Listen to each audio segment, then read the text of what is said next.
ऐसी बड़ियां अच्छियां यादां ने बठिंडे दी और मैं शुक्रगुजार हाँ अपने साथियों का ਜਿਹੜੇ ਅੱਜ ਇੱਥੇ ਬੈਠੇ ਆ ਇਹ ਜਿੰਨਾ ਕਾਂਗਰਸ ਨੂੰ ਪਿਆਰ ਕਰਦੇ ਆ ਉਸ ਤੋਂ ਵੱਧ ਸ਼ਾਇਦ ਪੰਜਾਬ ਨੂੰ ਪਿਆਰ ਕਰਦੇ ਕੁਝ ਅਰਸਾ ਪਹਿਲਾਂ ਔਰ ਮੈਂ ਜਿੱਦਣ ਇਲੈਕਸ਼ਨ ਦਾ ਰਿਜ਼ਲਟ ਆਇਆ ਉਹ ਤੋਂ 2-3 ਦਿਨਾਂ ਬਾਅਦ ਹੀ ਨਿਕਲ ਗਿਆ ਸੀ ਬਾਹਰ ਇਹ ਇਹਨਾਂ ਸਾਥੀਆਂ ਦੀ ਬਦੌਲਤ ਹੈ ਜੋ 7-8 ਆਏ ਪਹਿਲਾਂ ਮੇਰੇ ਕੋਲ ਸਿੱਧੂ ਸਾਹਿਬ ਮਿਲਣਾ ਹੈ ਆਖੇ ਅਸੀਂ ਅੱਗੇ ਵਧਣਾ ਚਾਹੁੰਦੇ ਆ ਕਾਂਗਰਸ ਹਾਰੀ ਹੈ ਪਰ ਮਰੀ ਨਹੀਂ ਇਹਨਾਂ ਦਾ ਡਾਇਲੋਗ ਹੈ ਇਹਨਾਂ ਚੋਂ 2-4 ਬੰਦਿਆਂ ਨੇ ਕਿਹਾ ਤੇ ਵਧੀਆ ਅੱਗੇ ਮੈਂ ਇਹਨਾਂ ਨੂੰ ਕਿਹਾ ਮੈਂ ਕਿਹਾ ਵੀ ਮੁੱਦਿਆਂ ਦੀ ਪਹਿਰੇਦਾਰੀ ਜਿਹੜਾ ਲਾਈਕ ਮਾਈਂਡਡ ਆਦਮੀ ਮੁੱਦਿਆਂ ਦੀ ਪਹਿਰੇਦਾਰੀ ਕਰਨਾ ਚਾਹੁੰਦਾ ਮੈਨੂੰ ਬੁਲਾਉਣਾ ਚਾਹੁੰਦਾ ਮੈਂ ਉੱਥੇ ਆਉਂ ਤੁਸੀਂ ਮੇਰੇ ਕੋਲ ਆਓ ਆਪਾਂ ਪੰਜਾਬ ਦੇ ਲੋਕਾਂ ਦੇ ਪ੍ਰੋਬਲਮ ਦੇ ਮਸਲਿਆਂ ਦੇ ਹੱਲ ਦੇ ਔਰ ਉਹਦੇ ਲਈ ਇੱਕ ਬੜੀ ਹੀ ਕੰਸਟਰਕਟਿਵ ਆਪੋਜੀਸ਼ਨ ਦਾ ਰੋਲ ਪਲੇ ਕਰਨੀ ਸਰਕਾਰ ਨੂੰ ਅਕਾਊਂਟੇਬਲ ਬਣਾਈਏ ਔਰ ਇੱਕ ਟਰਾਂਸਪੇਰੈਂਟ ਤਰੀਕੇ ਦੇ ਨਾਲ ਉਹਨਾਂ ਨੂੰ ਕਹੀਏ ਵੀ ਦੱਸੋ ਭਾਈ ਜੇ ਪੰਜਾਬ ਦੇ ਲੋਕ ਤੁਹਾਡੇ ਹਿੱਸੇਦਾਰ ਨੇ ਭਾਗੀਦਾਰ ਨੇ ਤੇ ਤੁਸੀਂ ਉਹਨਾਂ ਨੂੰ ਦੱਸੋ ਆਹ ਮੁੱਦੇ ਨੇ ਅੱਜ ਵੀ ਮੈਂ ਬੜੇ ਦੋ ਅਹਿਮ ਮੁੱਦਿਆਂ ਦੇ ਉੱਤੇ ਤੁਹਾਡੇ ਨਾਲ ਗੱਲ ਕਰਨਾ ਹੈ ਬਹੁਤ ਦੋ ਅਹਿਮ ਮੁੱਦਿਆਂ ਔਰ ਆਗਾਹ ਕਰਨਾ ਆ ਕਿ ਸਾਡੀ ਵਿੱਤੀ ਜਿਹੜੀ ਹਾਲਤ ਹੈ ਉਹਦੇ ਉੱਤੇ ਸਵਾਲ ਉੱਠ ਰਹੇ ਨੇ ਅੱਜ ਵਿਜ ਸਾਹਿਬ ਦੀ ਸਟੇਟਮੈਂਟ ਆਈ ਹੈ ਤੁਸੀਂ ਸਾਰਿਆਂ ਨੇ ਉਹ ਸਟੇਟਮੈਂਟ ਦੇਖੀ ਕੁਝ ਆਈਐਸ ਆਫੀਸਰ ਆਪਣਾ ਵੇਰਵਾ ਦੇ ਕੇ ਆਏ ਉੱਤੇ ਸੈਂਟਰ ਦੀ ਸਰਕਾਰ ਕਿ we are headed towards financial emergency ਇਹ ਸਾਰਾ ਕੁਝ ਠੀਕ ਹੈ ਲੇਕਿਨ ਪੰਜਾਬ ਦੇ ਵਿੱਚ ਇਹਨਾਂ ਗੱਲਾਂ ਚੋਂ ਹੱਲ ਨਿਕਲਦੇ ਔਰ ਮੈਂ ਹਮੇਸ਼ਾ ਪ੍ਰੋਬਲਮਸ ਨਾਲੋਂ ਜ਼ਿਆਦਾ ਹੱਲਾਂ ਦੀ ਗੱਲ ਕੀਤੀ ਕਿ देयर इज अ सॉल्यूशन हर मुश्किल का हल होता है आज नहीं तो कल मैं ਅੱਜ ਵੀ ਉਸੇ ਕੰਸਟਰਕਟਿਵ ਆਪੋਜੀਸ਼ਨ ਦਾ ਰੋਲ ਅਦਾ ਕਰ ਰਿਹਾ ਮੇਰੇ ਸਾਥੀ ਉਦੋਂ ਵੱਧ ਕਰ ਰਹੇ ਇਹ ਜਿੰਨੇ ਨੇ ਇਹ ਸ਼ਾਇਦ ਮੇਰੇ ਰੋਲ ਨਾਲੋਂ ਇਹਨਾਂ ਦਾ ਵੱਡਾ ਰੋਲ ਹੈ ਆਂਦੇ ਸਾਰ ਮੈਨੂੰ 4 ਬੰਦਿਆਂ ਨੇ ਕਿਹਾ ਮੈਂ ਉਹ ਵੀ ਤਾਰੀਫ ਕਰਨਾ ਚਾਹੁੰਦਾ ਆਪੋਜੀਸ਼ਨ ਦਾ ਮਤਲਬ ਇਹ ਨਹੀਂ ਵੀ ਹਰੇਕ ਨੂੰ ਗਾਲਾਂ ਕੱਢੀ ਜਾਓ ਆਂਦੇ ਸਾਰ ਇੱਥੇ ਲੋਕਾਂ ਨੇ ਕਿਹਾ ਕਿ ਜੀ ਅਸੀਂ 4.5 ਘੰਟੇ 'ਚ ਪਹੁੰਚਦੇ ਹੁੰਦੇ ਬਠਿੰਡੇ ਅੱਜ 2 'ਚ ਪਹੁੰਚ ਗਏ ਮੈਂ ਰਿਅਲਾਈਜ਼ ਕੀਤਾ ਵੀ ਅਸੀਂ 4.5 ਘੰਟੇ 'ਚ ਪਹੁੰਚਦੇ ਹੁੰਦੇ ਬਠਿੰਡੇ ਤੇ ਅੱਜ ਅਸੀਂ ਵੀ ਪੌਣੇ 2 ਘੰਟੇ 'ਚ ਹਰ ਬੰਦਾ ਸਰਪ੍ਰਾਈਜ਼ਡ ਹੈ ਯਾਰ ਵੀ ਅਸੀਂ 4 ਘੰਟੇ ਪਹੁੰਚਦੇ ਹੁੰਦੇ ਅੱਜ 2 ਘੰਟੇ ਪਹਿਲਾਂ ਕਿਵੇਂ ਪਹੁੰਚ ਗਏ ਇਹ ਜਿਹੜੇ ਹਾਈਵੇ ਬਣਾਏ ਆ ਗਡਕਰੀ ਸਾਹਿਬ ਦੇ ਨੀਡ ਟੂ ਬੀ ਕੰਪਲੀਮੈਂਟਡ ਪਹਿਲੀ ਗੱਲ ਇਹ ਜ਼ਰੂਰੀ ਨਹੀਂ ਹੈ ਕਿ ਜੇ ਕੋਈ ਆਪੋਜੀਸ਼ਨ 'ਚ ਹੋਵੇ ਤੇ ਉਹਨੂੰ ਨਿੰਦੀ ਜਾਓ ਆਈ ਮਸਟ ਕੰਪਲੀਮੈਂਟ ਕਿ ਉਹਨਾਂ ਨੇ ਜ਼ਿੰਦਗੀ ਬਿਹਤਰ ਬਣਾਉਣ ਦੇ ਲਈ ਔਰ ਮੈਂ ਇਹ ਗੱਲ ਦੇਖੋ ਕਿੱਦਾਂ ਨਿਕਲੀ ਹੈ ਟਰੈਵਲ 'ਚ ਨਿਕਲੀ ਜਦੋਂ ਤੁਸੀਂ ਸੱਤਾ ਹਾਸਲ ਕਰਨ ਲਈ ਝੂਠ ਬੋਲ ਦਿੰਦੇ ਹੋ ਕਿ ਜੀ ਮੈਂ ਕੁਝ ਵੀ ਬੋਲ ਦਿਆਂ ਆ ਸੱਤਾ ਮਿਲ ਜੇ ਮੈਨੂੰ ਉਹ ਗਲਤ ਹੈ ਲੇਕਿਨ ਜਦੋਂ ਤੁਸੀਂ ਕੁਝ ਐਸਾ ਕਰਦੇ ਹੋ ਕਿ ਪੰਜਾਬ ਦੇ ਲੋਕਾਂ ਦੀ ਔਰ ਦੁਨੀਆ ਦੇ ਲੋਕਾਂ ਦੀ ਜ਼ਿੰਦਗੀ ਬਦਲਦੀ ਹੈ ਇਹ ਜ਼ਿੰਦਗੀ ਬਦਲੀ ਕਿ ਨਹੀਂ 2.5 ਘੰਟੇ ਬਚੇ ਸਾਰੇ ਤਾਂ ਮੈਂ ਤਾਰੀਫ ਕਰਦਾ ਲੇਕਿਨ ਅੱਜ ਕੁਝ ਵਾਅਦੇ ਐਸੇ ਹੋਏ ਨੇ ਜਿਹੜੇ ਕਿ blatant going back on your word of honour blatant betrayal of Punjab ਮੈਂ ਦੋ ਗੱਲਾਂ ਵੱਲ ਤੁਹਾਡਾ ਧਿਆਨ ਆਕਰਸ਼ਿਤ ਕਰਨਾ ਚਾਹੁੰਦਾ ਇੱਕ ਸਾਡੀ ਫਾਈਨੈਂਸ਼ੀਅਲ ਪੋਜੀਸ਼ਨ ਸਾਡੀ ਵਿਗੜਦੀ ਵਿੱਤੀ ਹਾਲਤ ਉਹਨਾਂ ਦੇ ਵਿੱਚ ਕਿ ਫ੍ਰੀ ਫੀਸ ਜਿਹੜੀਆਂ ਨੇ ਇਹ ਕਿਤੇ ਪੰਜਾਬ ਨੂੰ ਦਿਵਾਲੀਆ ਨਾ ਕਰ ਦੇ ਇਹ ਚਿੰਤਾ ਹਰੇਕ ਦੀ ਜਾਇਜ਼ ਹੈ ਔਰ ਦੂਸਰਾ ਬਿਜਲੀ ਮਾਫ ਕਰਨਾ ਤੁਸੀਂ ਜਦੋਂ ਇਲੈਕਸ਼ਨ ਤੋਂ ਪਹਿਲਾਂ ਸੱਤਾ ਹਾਸਲ ਕਰਨ ਦੇ ਲਈ ਇੱਥੇ ਆਏ ਸੀ ਤੁਸੀਂ ਅਨਾਉਂਸਮੈਂਟ ਸਾਰਿਆਂ ਜੋਗੀ ਕੀਤੀ ਸੀ ਬਿਜਲੀ ਦੀ ਤੁਸੀਂ ਕਿਸੇ ਨੂੰ ਡੀਮਾਰਕੇਟ ਕਰਕੇ ਨਹੀਂ ਕਿਹਾ ਤੁਸੀਂ ਸਾਡੇ ਨਾਲੋਂ ਬਿਹਤਰ ਆਪਸ਼ਨ ਕਿਵੇਂ ਬਣੇ ਕਿਉਂਕਿ ਐਸਸੀ ਭਾਈਚਾਰੇ ਨੂੰ ਐਸਟੀ ਭਾਈਚਾਰੇ ਨੂੰ ਫਰੀडम ਫਾਈਟਰਸ ਨੂੰ ਅਸੀਂ ਵੀ 200 ਯੂਨਿਟ ਫ੍ਰੀ ਦਿੰਦੇ ਸੀ 2 ਮਹੀਨੇ ਦੇ 400 ਮਿਲਦੇ ਸੀ ਤੁਸੀਂ 600 ਦੇ ਦਿੱਤੇ ਤੇ ਕਿਹੜਾ ਮਾਰਕਾ ਮਾਰਿਆ ਤੁਸੀਂ ਇਹ ਕਿਹਾ ਵੀ ਸਾਰਿਆਂ ਨੂੰ ਦਿਆ ਤੇ ਅੱਜ ਤੁਸੀਂ ਮੁਕਰ ਗਏ ਹੋ ਸ਼ਰਿਆਮ ਮੁਕਰ ਗਏ और बशर्मी ना मुकर गए। इत्थों पता लगता है कि कुछ तो रही होंगी उनकी भी मजबूरियां, यूं ही चाह के तो कोई बेवफा नहीं होता। मजबूरियां की ने? मजबूरियां ये ने भी PSPCL ਦੇ ਉੱਤੇ 17,000 ਕਰੋੜ ਰੁਪਏ ਦਾ ਕਰਜ਼ਾ ਸਾਹਿਬ ਜਿਹੜਾ ਬੈਂਕਾਂ ਤੋਂ ਲਿਆ, ਸਰਕਾਰ ਦੀ ਦੇਣਦਾਰੀ ਉਹਨਾਂ ਦੀ 20,000 ਕਰੋੜ ਤੋਂ ਉੱਤੇ ਹੈ। ਤੇ ਮੈਂ ਇੱਕ ਆਰਟੀਕਲ ਪੜ੍ਹ ਰਿਹਾ ਸੀ 500 ਕਰੋੜ ਰੁਪਏ ਤਨਖਾਹਾਂ ਦੇਣ ਨੂੰ ਲੈ ਕੇ ਕਰਜ਼ਾ ਬੋਰਡ ਦੇ ਅਧਿਕਾਰੀਆਂ ਨੂੰ ਦਿੱਤਾ ਗਿਆ। ਸੋਚ ਕੇ ਤੇ ਵੇਖੋ ਕਿਹੜੀ ਸਿਚੁਏਸ਼ਨ ਦੇ ਵਿੱਚ ਆ ਸੀ। ਇਹ ਪਹਿਲੀ ਵਾਰ ਹੈ, ਅੱਜ ਇਹ ਪਹਿਲੀ ਵਾਰ ਹੈ ਕਿ ਜਿਹੜਾ ਪੰਜਾਬ ਜਾਣਿਆ ਜਾਂਦਾ ਸੀਗਾ ਜੀ ਨੰਬਰ 1 ਪਰਮਵੀਰ ਚੱਕਰ ਜਿੱਤੇ, number 1 in green revolution, number 1 white revolution, ਪਹਾੜਾ ਡੈਮ ਨੰਬਰ 1। ਅੱਜ ਸਾਡਾ 55% GDP ਦਾ ਹਿੱਸਾ, 55% of our GDP is debt ridden. मतलब आम बंदे ਨੂੰ ਜੇ ਸਮਝਾਣਾ ਹੋਵੇ, ਕਿਸੇ ਪੰਜਾਬੀ ਦੇ ਨਾਲ ਕਨਵਰਸੇਸ਼ਨ ਕਰਨੀ ਹੋਵੇ ਤੇ ਬੜੀ ਗੱਲ ਸਾਫ਼ ਹੈ ਕਿ 55% ਆਪਣੀ ਪੰਜਾਬੀਆਂ ਦੀ ਸਾਰੀ ਆਮਦਨ ਰਲਾ ਕੇ ਕਰਜ਼ੇ ਚਾਰੀ, which is alarming ਕਿਉਂਕਿ ਇਹ ਹਾਈਐਸਟ ਹੈ ਇੰਡੀਆ 'ਚ। ਅੱਜ ਅਸੀਂ ਜਾਣੇ ਜਾਂਦੇ ਹਾਂ ਕਿ ਕਰਜ਼ੇ ਦੇ ਵਿੱਚ ਸਾਡੀ GDP number 1, which is shocking। मैं पूछना चाहना, और मैं स्पेसिफिक सवाल ने लिखे भी सी कि भाई सरकार दसे और पारदर्शिता दे नाल दसे भी 6,000 करोड़ रुपये कित्थों लिया। जे 6,000 करोड़ रुपये लगने, जिहड़े 600 यूनिट डिस्क्रिमिनेशन नाल दिते सारिਆਂ ਨੂੰ ਦਿੰਦੇ, फिर तो बिल्कुल ही गल ही खत्म हो जाती ना। फिर तो मतलब ये 70% आबादी बाहर कटती। की तुसी कोई पॉलिसी बनाई सी जिहदी कोई बजटरी एलोकेशन? मैं रोंदा रहा पहले दिन तो, और कहंदा रहा पुछो पैसे कित्थों आए। दसो तुसी कोई पॉलिसी यह जी तय कीती सी ये अनाउंसमेंट करन तो पहला जिहदे च तुहाडी वो पॉलिसी दे विच बजटरी एलोकेशन होवे, और बजटरी एलोकेशन कित्थों आनी है ਉਹਦਾ कोई वेरवा होवे। दसो सारे पंजाब कि तुसीं कित्थों लिआओगे। ਮੈਨੂੰ ਤਾਂ ਲੱਗਦਾ ਹੈ ਕਿ ਇਹ ਇੱਕ ਇਲੈਕਸ਼ਨ ਗਿਮਿਕ ਹੈ। ਤੁਸੀਂ ਪੰਜਾਬ ਦੇ ਲੋਕਾਂ ਦੀ ਭਲਾਈ ਲਈ ਨਹੀਂ ਅਨਾਉਂਸਮੈਂਟ ਕੀਤੀ। ਜੇ 8 ਜੁਲਾਈ ਨੂੰ ਕਰਨੀ ਤੁਸੀਂ 7 ਜੁਲਾਈ ਨੂੰ ਕਹਿੰਦੇ ਵੀ ਭਾਈ 8 ਨੂੰ ਕਰ ਰਹੇ ਹੋ। ਤੁਸੀਂ ਪੰਜਾਬ ਦੀ ਪਿੱਠ ਦੇ ਉੱਤੇ ਪੱਬ ਲਾ ਕੇ ਹਿਮਾਚਲ ਪ੍ਰਦੇਸ਼ ਤੇ ਗੁਜਰਾਤ 'ਚ ਇਲੈਕਸ਼ਨ ਲੜਨੇ ਚਾਹੁੰਦੇ ਹੋ। ਇਸ ਕਰਕੇ 3 ਮਹੀਨੇ ਪਹਿਲਾਂ ਅਨਾਉਂਸਮੈਂਟਾਂ ਕਰ ਰਹੇ ਹੋ। ਵੈਸੇ ਤੇ ਤੁਹਾਡੀ ਹਰੀ ਪੈਨ ਦੀ ਸਿਆਹੀ ਮੁੱਕ ਗਈ, ਹੁਣ ਤੇ ਨੀਲੇ ਪੈਨਾਂ ਦੀ ਗੱਲ ਕਰਦੇ ਹੋ ਤੁਸੀਂ।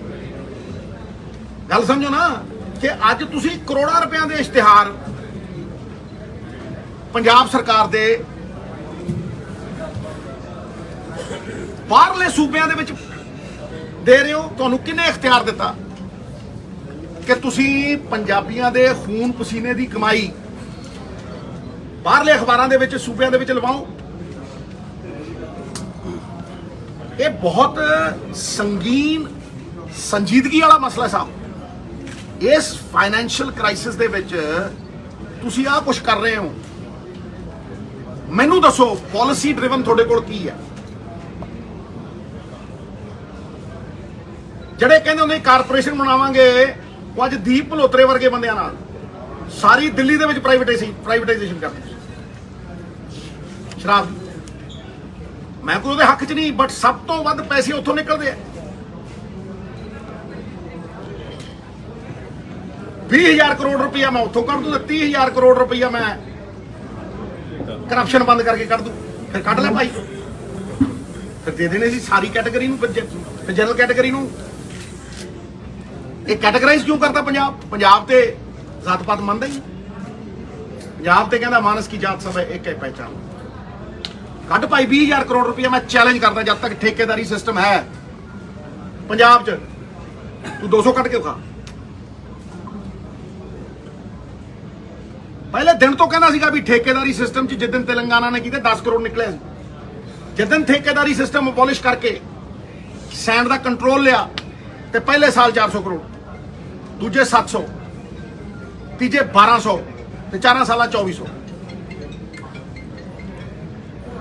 ਇਸੇ ਤਰ੍ਹਾਂ ਤੁਸੀਂ ਠੇਕੇਦਾਰ ਬਿਠਾਤੇ 2-2 ਜ਼ੋਨ ਦੀ ਪਾਲਿਸੀ 4-4 ਜ਼ੋਨ ਦੇ ਵਿੱਚ ਦਿਲ ਕਰੀ ਤੁਸੀਂ ਕਹਿੰਦੇ ਸੀ ਪ੍ਰਾਈਵੇਟਾਈਜ਼ ਨਹੀਂ ਕਰੀ ਸਾਰੀ ਦਿੱਲੀ ਦੇ ਗਲੀ ਸ਼ਰਾਬ ਵੇਚਣ ਲਾਤੀ ਤੁਸੀਂ ਪ੍ਰਾਈਵੇਟਾਈਜ਼ ਤੇ ਕਿਹੜੀ ਪਾਲਿਸੀ ਹੈ ਤੁਹਾਡੀ ਸ਼ਰਾਬ ਨੀਤੀ ਦਿਓ ਮੈਂ ਇਹ ਨਹੀਂ ਕਹਿੰਦਾ ਕਿ ਅੱਜ 1 ਮਹੀਨਾ ਹੋਇਆ ਭਾਈ ਸਰਕਾਰ ਨੂੰ ਵੱਧ ਹੋ ਦਿਓ ਪਰ ਲਾਅ ਐਂਡ ਆਰਡਰ ਦੇ ਵਾਸਤੇ ਤਾਂ ਕੋਈ ਟਾਈਮ ਲਿਮਿਟ ਨਹੀਂ ਹੁੰਦੀ ਉਹ ਤਾਂ ਡੇ 1 ਤੋਂ ਜਾਨ ਮਾਲ ਦਾ ਜਿਹੜਾ ਅਧਿਕਾਰ ਹੈ ਉਹ ਪਹਿਲਾ ਫੰਡਾਮੈਂਟਲ ਰਾਈਟ ਹੈ ਕਿਸੇ ਵੀ ਬੰਦੇ ਦਾ ਪਹਿਲਾ ਫੰਡਾਮੈਂਟਲ ਰਾਈਟ ਵੀ ਮੇਰੀ ਜਾਨ ਮਹਿਫੂਜ਼ ਰਹੇ ਮੇਰਾ ਮਾਲ ਮੇਰਾ ਬਿਜ਼ਨਸ ਮਹਿਫੂਜ਼ ਰਹੇ ਖਾਸ ਤੌਰ ਤੇ ਸ਼ਹਿਰ ਪਿੰਡਾਂ ਕੀ ਚਾਹੁੰਦੇ ਆ ਅਗਲੇ ਬਿਜ਼ਨਸ ਚਾਹੁੰਦੇ ਅਗਲੇ ਅਮਨ ਮਾਨ ਚਾਹੁੰਦੇ ਆ ਅਗਲੇ ਚਾਹੁੰਦੇ ਆ ਵੀ ਸਾਡੀਆਂ ਦੁਕਾਨਾਂ ਦੇ ਉੱਤੇ ਕੋਈ ਇਹੋ ਜਿਹੀ ਆਪਦਾ ਨਾ ਆਵੇ ਕਿ ਸਾਡਾ ਬਿਜ਼ਨਸ ਇਫੈਕਟ ਹੋਵੇ ਕਿਸੇ ਨੂੰ ਦਾਤੀਆਂ ਨਾਲ ਟੁੱਕੀ ਜਾਂਦੇ ਆ ਕਿਤੇ ਕਬਜ਼ੇ ਚੱਲੀ ਜਾਂਦੇ ਆ ਕਿਤੇ ਫਰੌਤੀਆਂ ਹੋਈ ਜਾਂਦੀਆਂ ਨੇ ਕਬੱਡੀ ਜੇਲ੍ਹਾਂ 'ਚ ਚੱਲੀ ਜਾਂਦੀ ਹੈ ਹਾਂਜੀ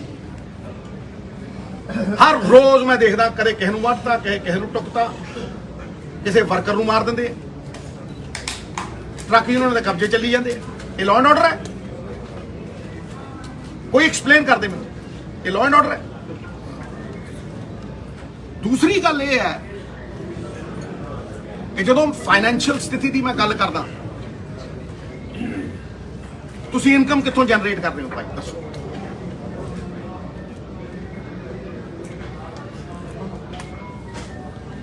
ਕਿਉਂਕਿ ਤੁਸੀਂ ਇਲੈਕਸ਼ਨ ਤੋਂ ਪਹਿਲਾਂ ਤਾਂ ਇਹ ਕਿਹਾ ਨਹੀਂ ਤੁਸੀਂ ਤਾਂ ਕਿਹਾ ਪਹਿਲੇ ਦਿਨ 24 ਘੰਟੇ ਬਰਗਾੜੀ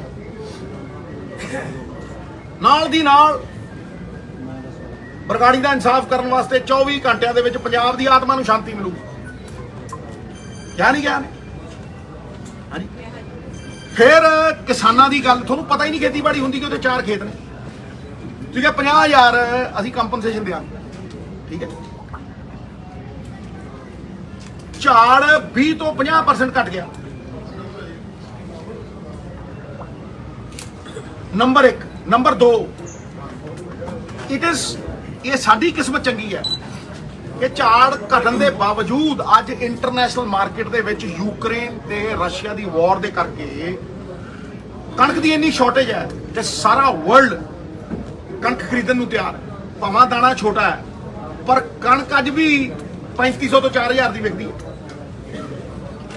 ਦੱਸੋ ਤੁਸੀਂ ਕਿੱਥੇ ਭਾਗੀਦਾਰ ਬਣਾਇਆ ਕਿੱਥੇ ਹਿੱਸੇਦਾਰ ਬਣਾਇਆ ਕਿਸਾਨ ਨੂੰ 8 ਵਾਰ ਮੈਂ ਕਿਹਾ ਫਿਰ ਮੀਟਿੰਗ ਕੀਤੀ ਹੈ ਕਿੱਥੇ ਹਿੱਸੇਦਾਰ ਬਣਾਇਆ ਭਾਈ 500 ਰੁਪਏ ਮਿਨੀਮਮ ਬੋਨਸ ਹੋਣਾ ਚਾਹੀਦਾ ਤੁਸੀਂ 1500 ਕਮਾਉਨੇ ਹੋ ਇਜਿਪਟ ਦੇ ਨਾਲ 18000 ਕਰੋੜ ਰੁਪਏ ਦਾ ਕੰਟਰੈਕਟ ਸਾਈਨ ਕੀਤਾ ਹੈ ਅਡਾਨੀ ਸਾਹਿਬ ਤੇ ਹਰਿਆਣਾ ਕਹਿੰਦਾ ਸਾਰਾ ਚਕਾ ਦਿਓ ਜੀ ਉਹਨੂੰ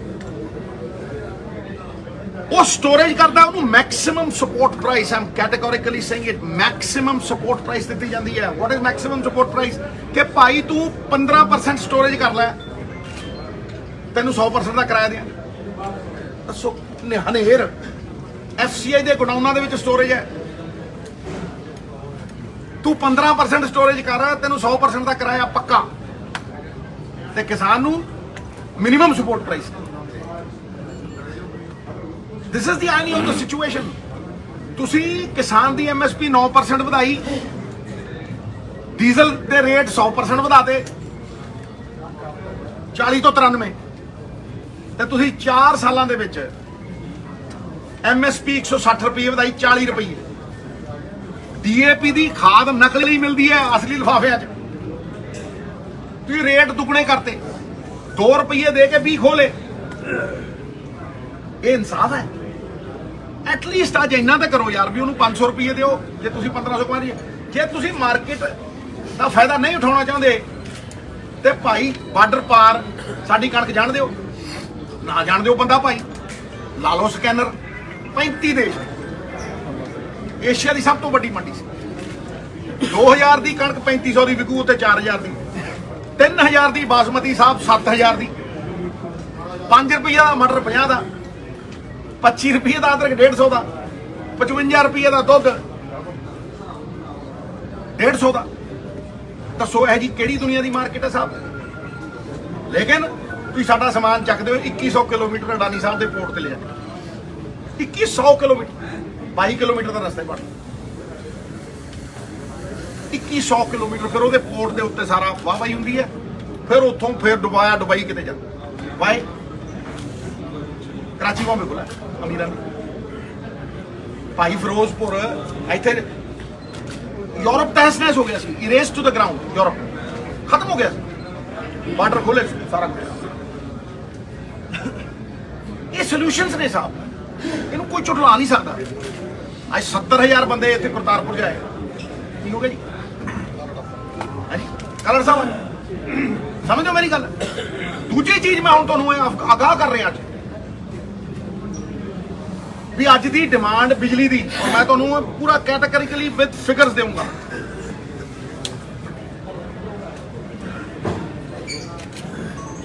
अज 7,500 की डिमांड चलती है साहब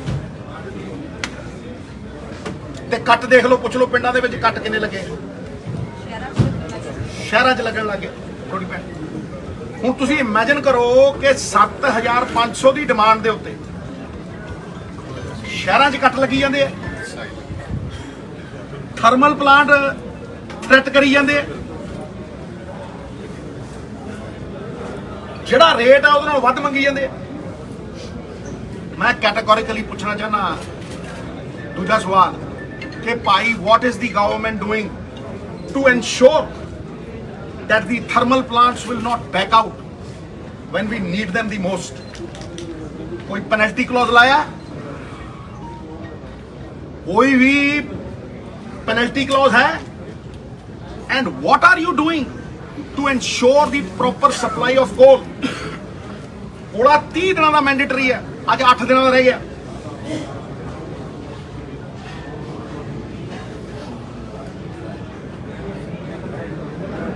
सारे पीपीए जिन्ने पीपीए ने लिस्ट ऑफ ऑल पीपीएस जिन्ने भी है ने and the new arrangements that you made should be made public दसो तुम किन्ने दी बिजली खरीदते हो भाई make it public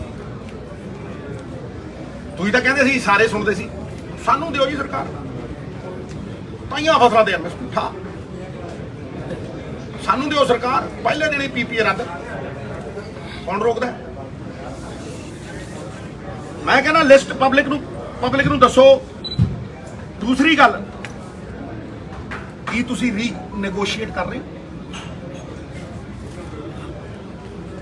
are you रीनैगोशिएटिंग मैं पढ़िया लिखा बंदा मैं पता है कि जे कॉन्ट्रैक्ट वन साइडेड हो how do you do it tariff order दिओ चन्नी सरकार वेले मैं जाके छोटे भाई तो चन्नी तो कह के कि पब्लिक इंटरस्ट दे विच टैरिफ ऑर्डर कढ जदों तू पब्लिक इंटरस्ट दे विच टैरिफ ऑर्डर कढेगा it is mandatory for the regulatory authority to do it in public interest जदों बिजली बाजार दे विच 2 रुपये की मिल रही है सोलर तुसीं 16 की किवें लै रहे हो भाई पब्लिक नूं तुसीं क्यों सजा दे रहे हो भाई ये पब्लिक इंटरस्ट दे विच असीं 3 रुपये बिजली घटाती सी tariff order are you going to do it ਉਹਦੇ ਨਾਲ ਜਦੋਂ ਸੈਂਟਰ ਦੀ ਸਰਕਾਰ ਪੈਟਰੋਲ ਤੇ ਡੀਜ਼ਲ ਦੇ ਰੇਟ ਚੁੱਕ ਰਹੀ ਸੀ ਅੱਜ 10 ਤੋਂ 15 ਰੁਪਏ ਰੇਟ ਮਾਰੇ ਥੱਲੇ ਕਰੋ do it in the interest of the people of Punjab who have voted for you and we accept their mandate with folded hands do karo ji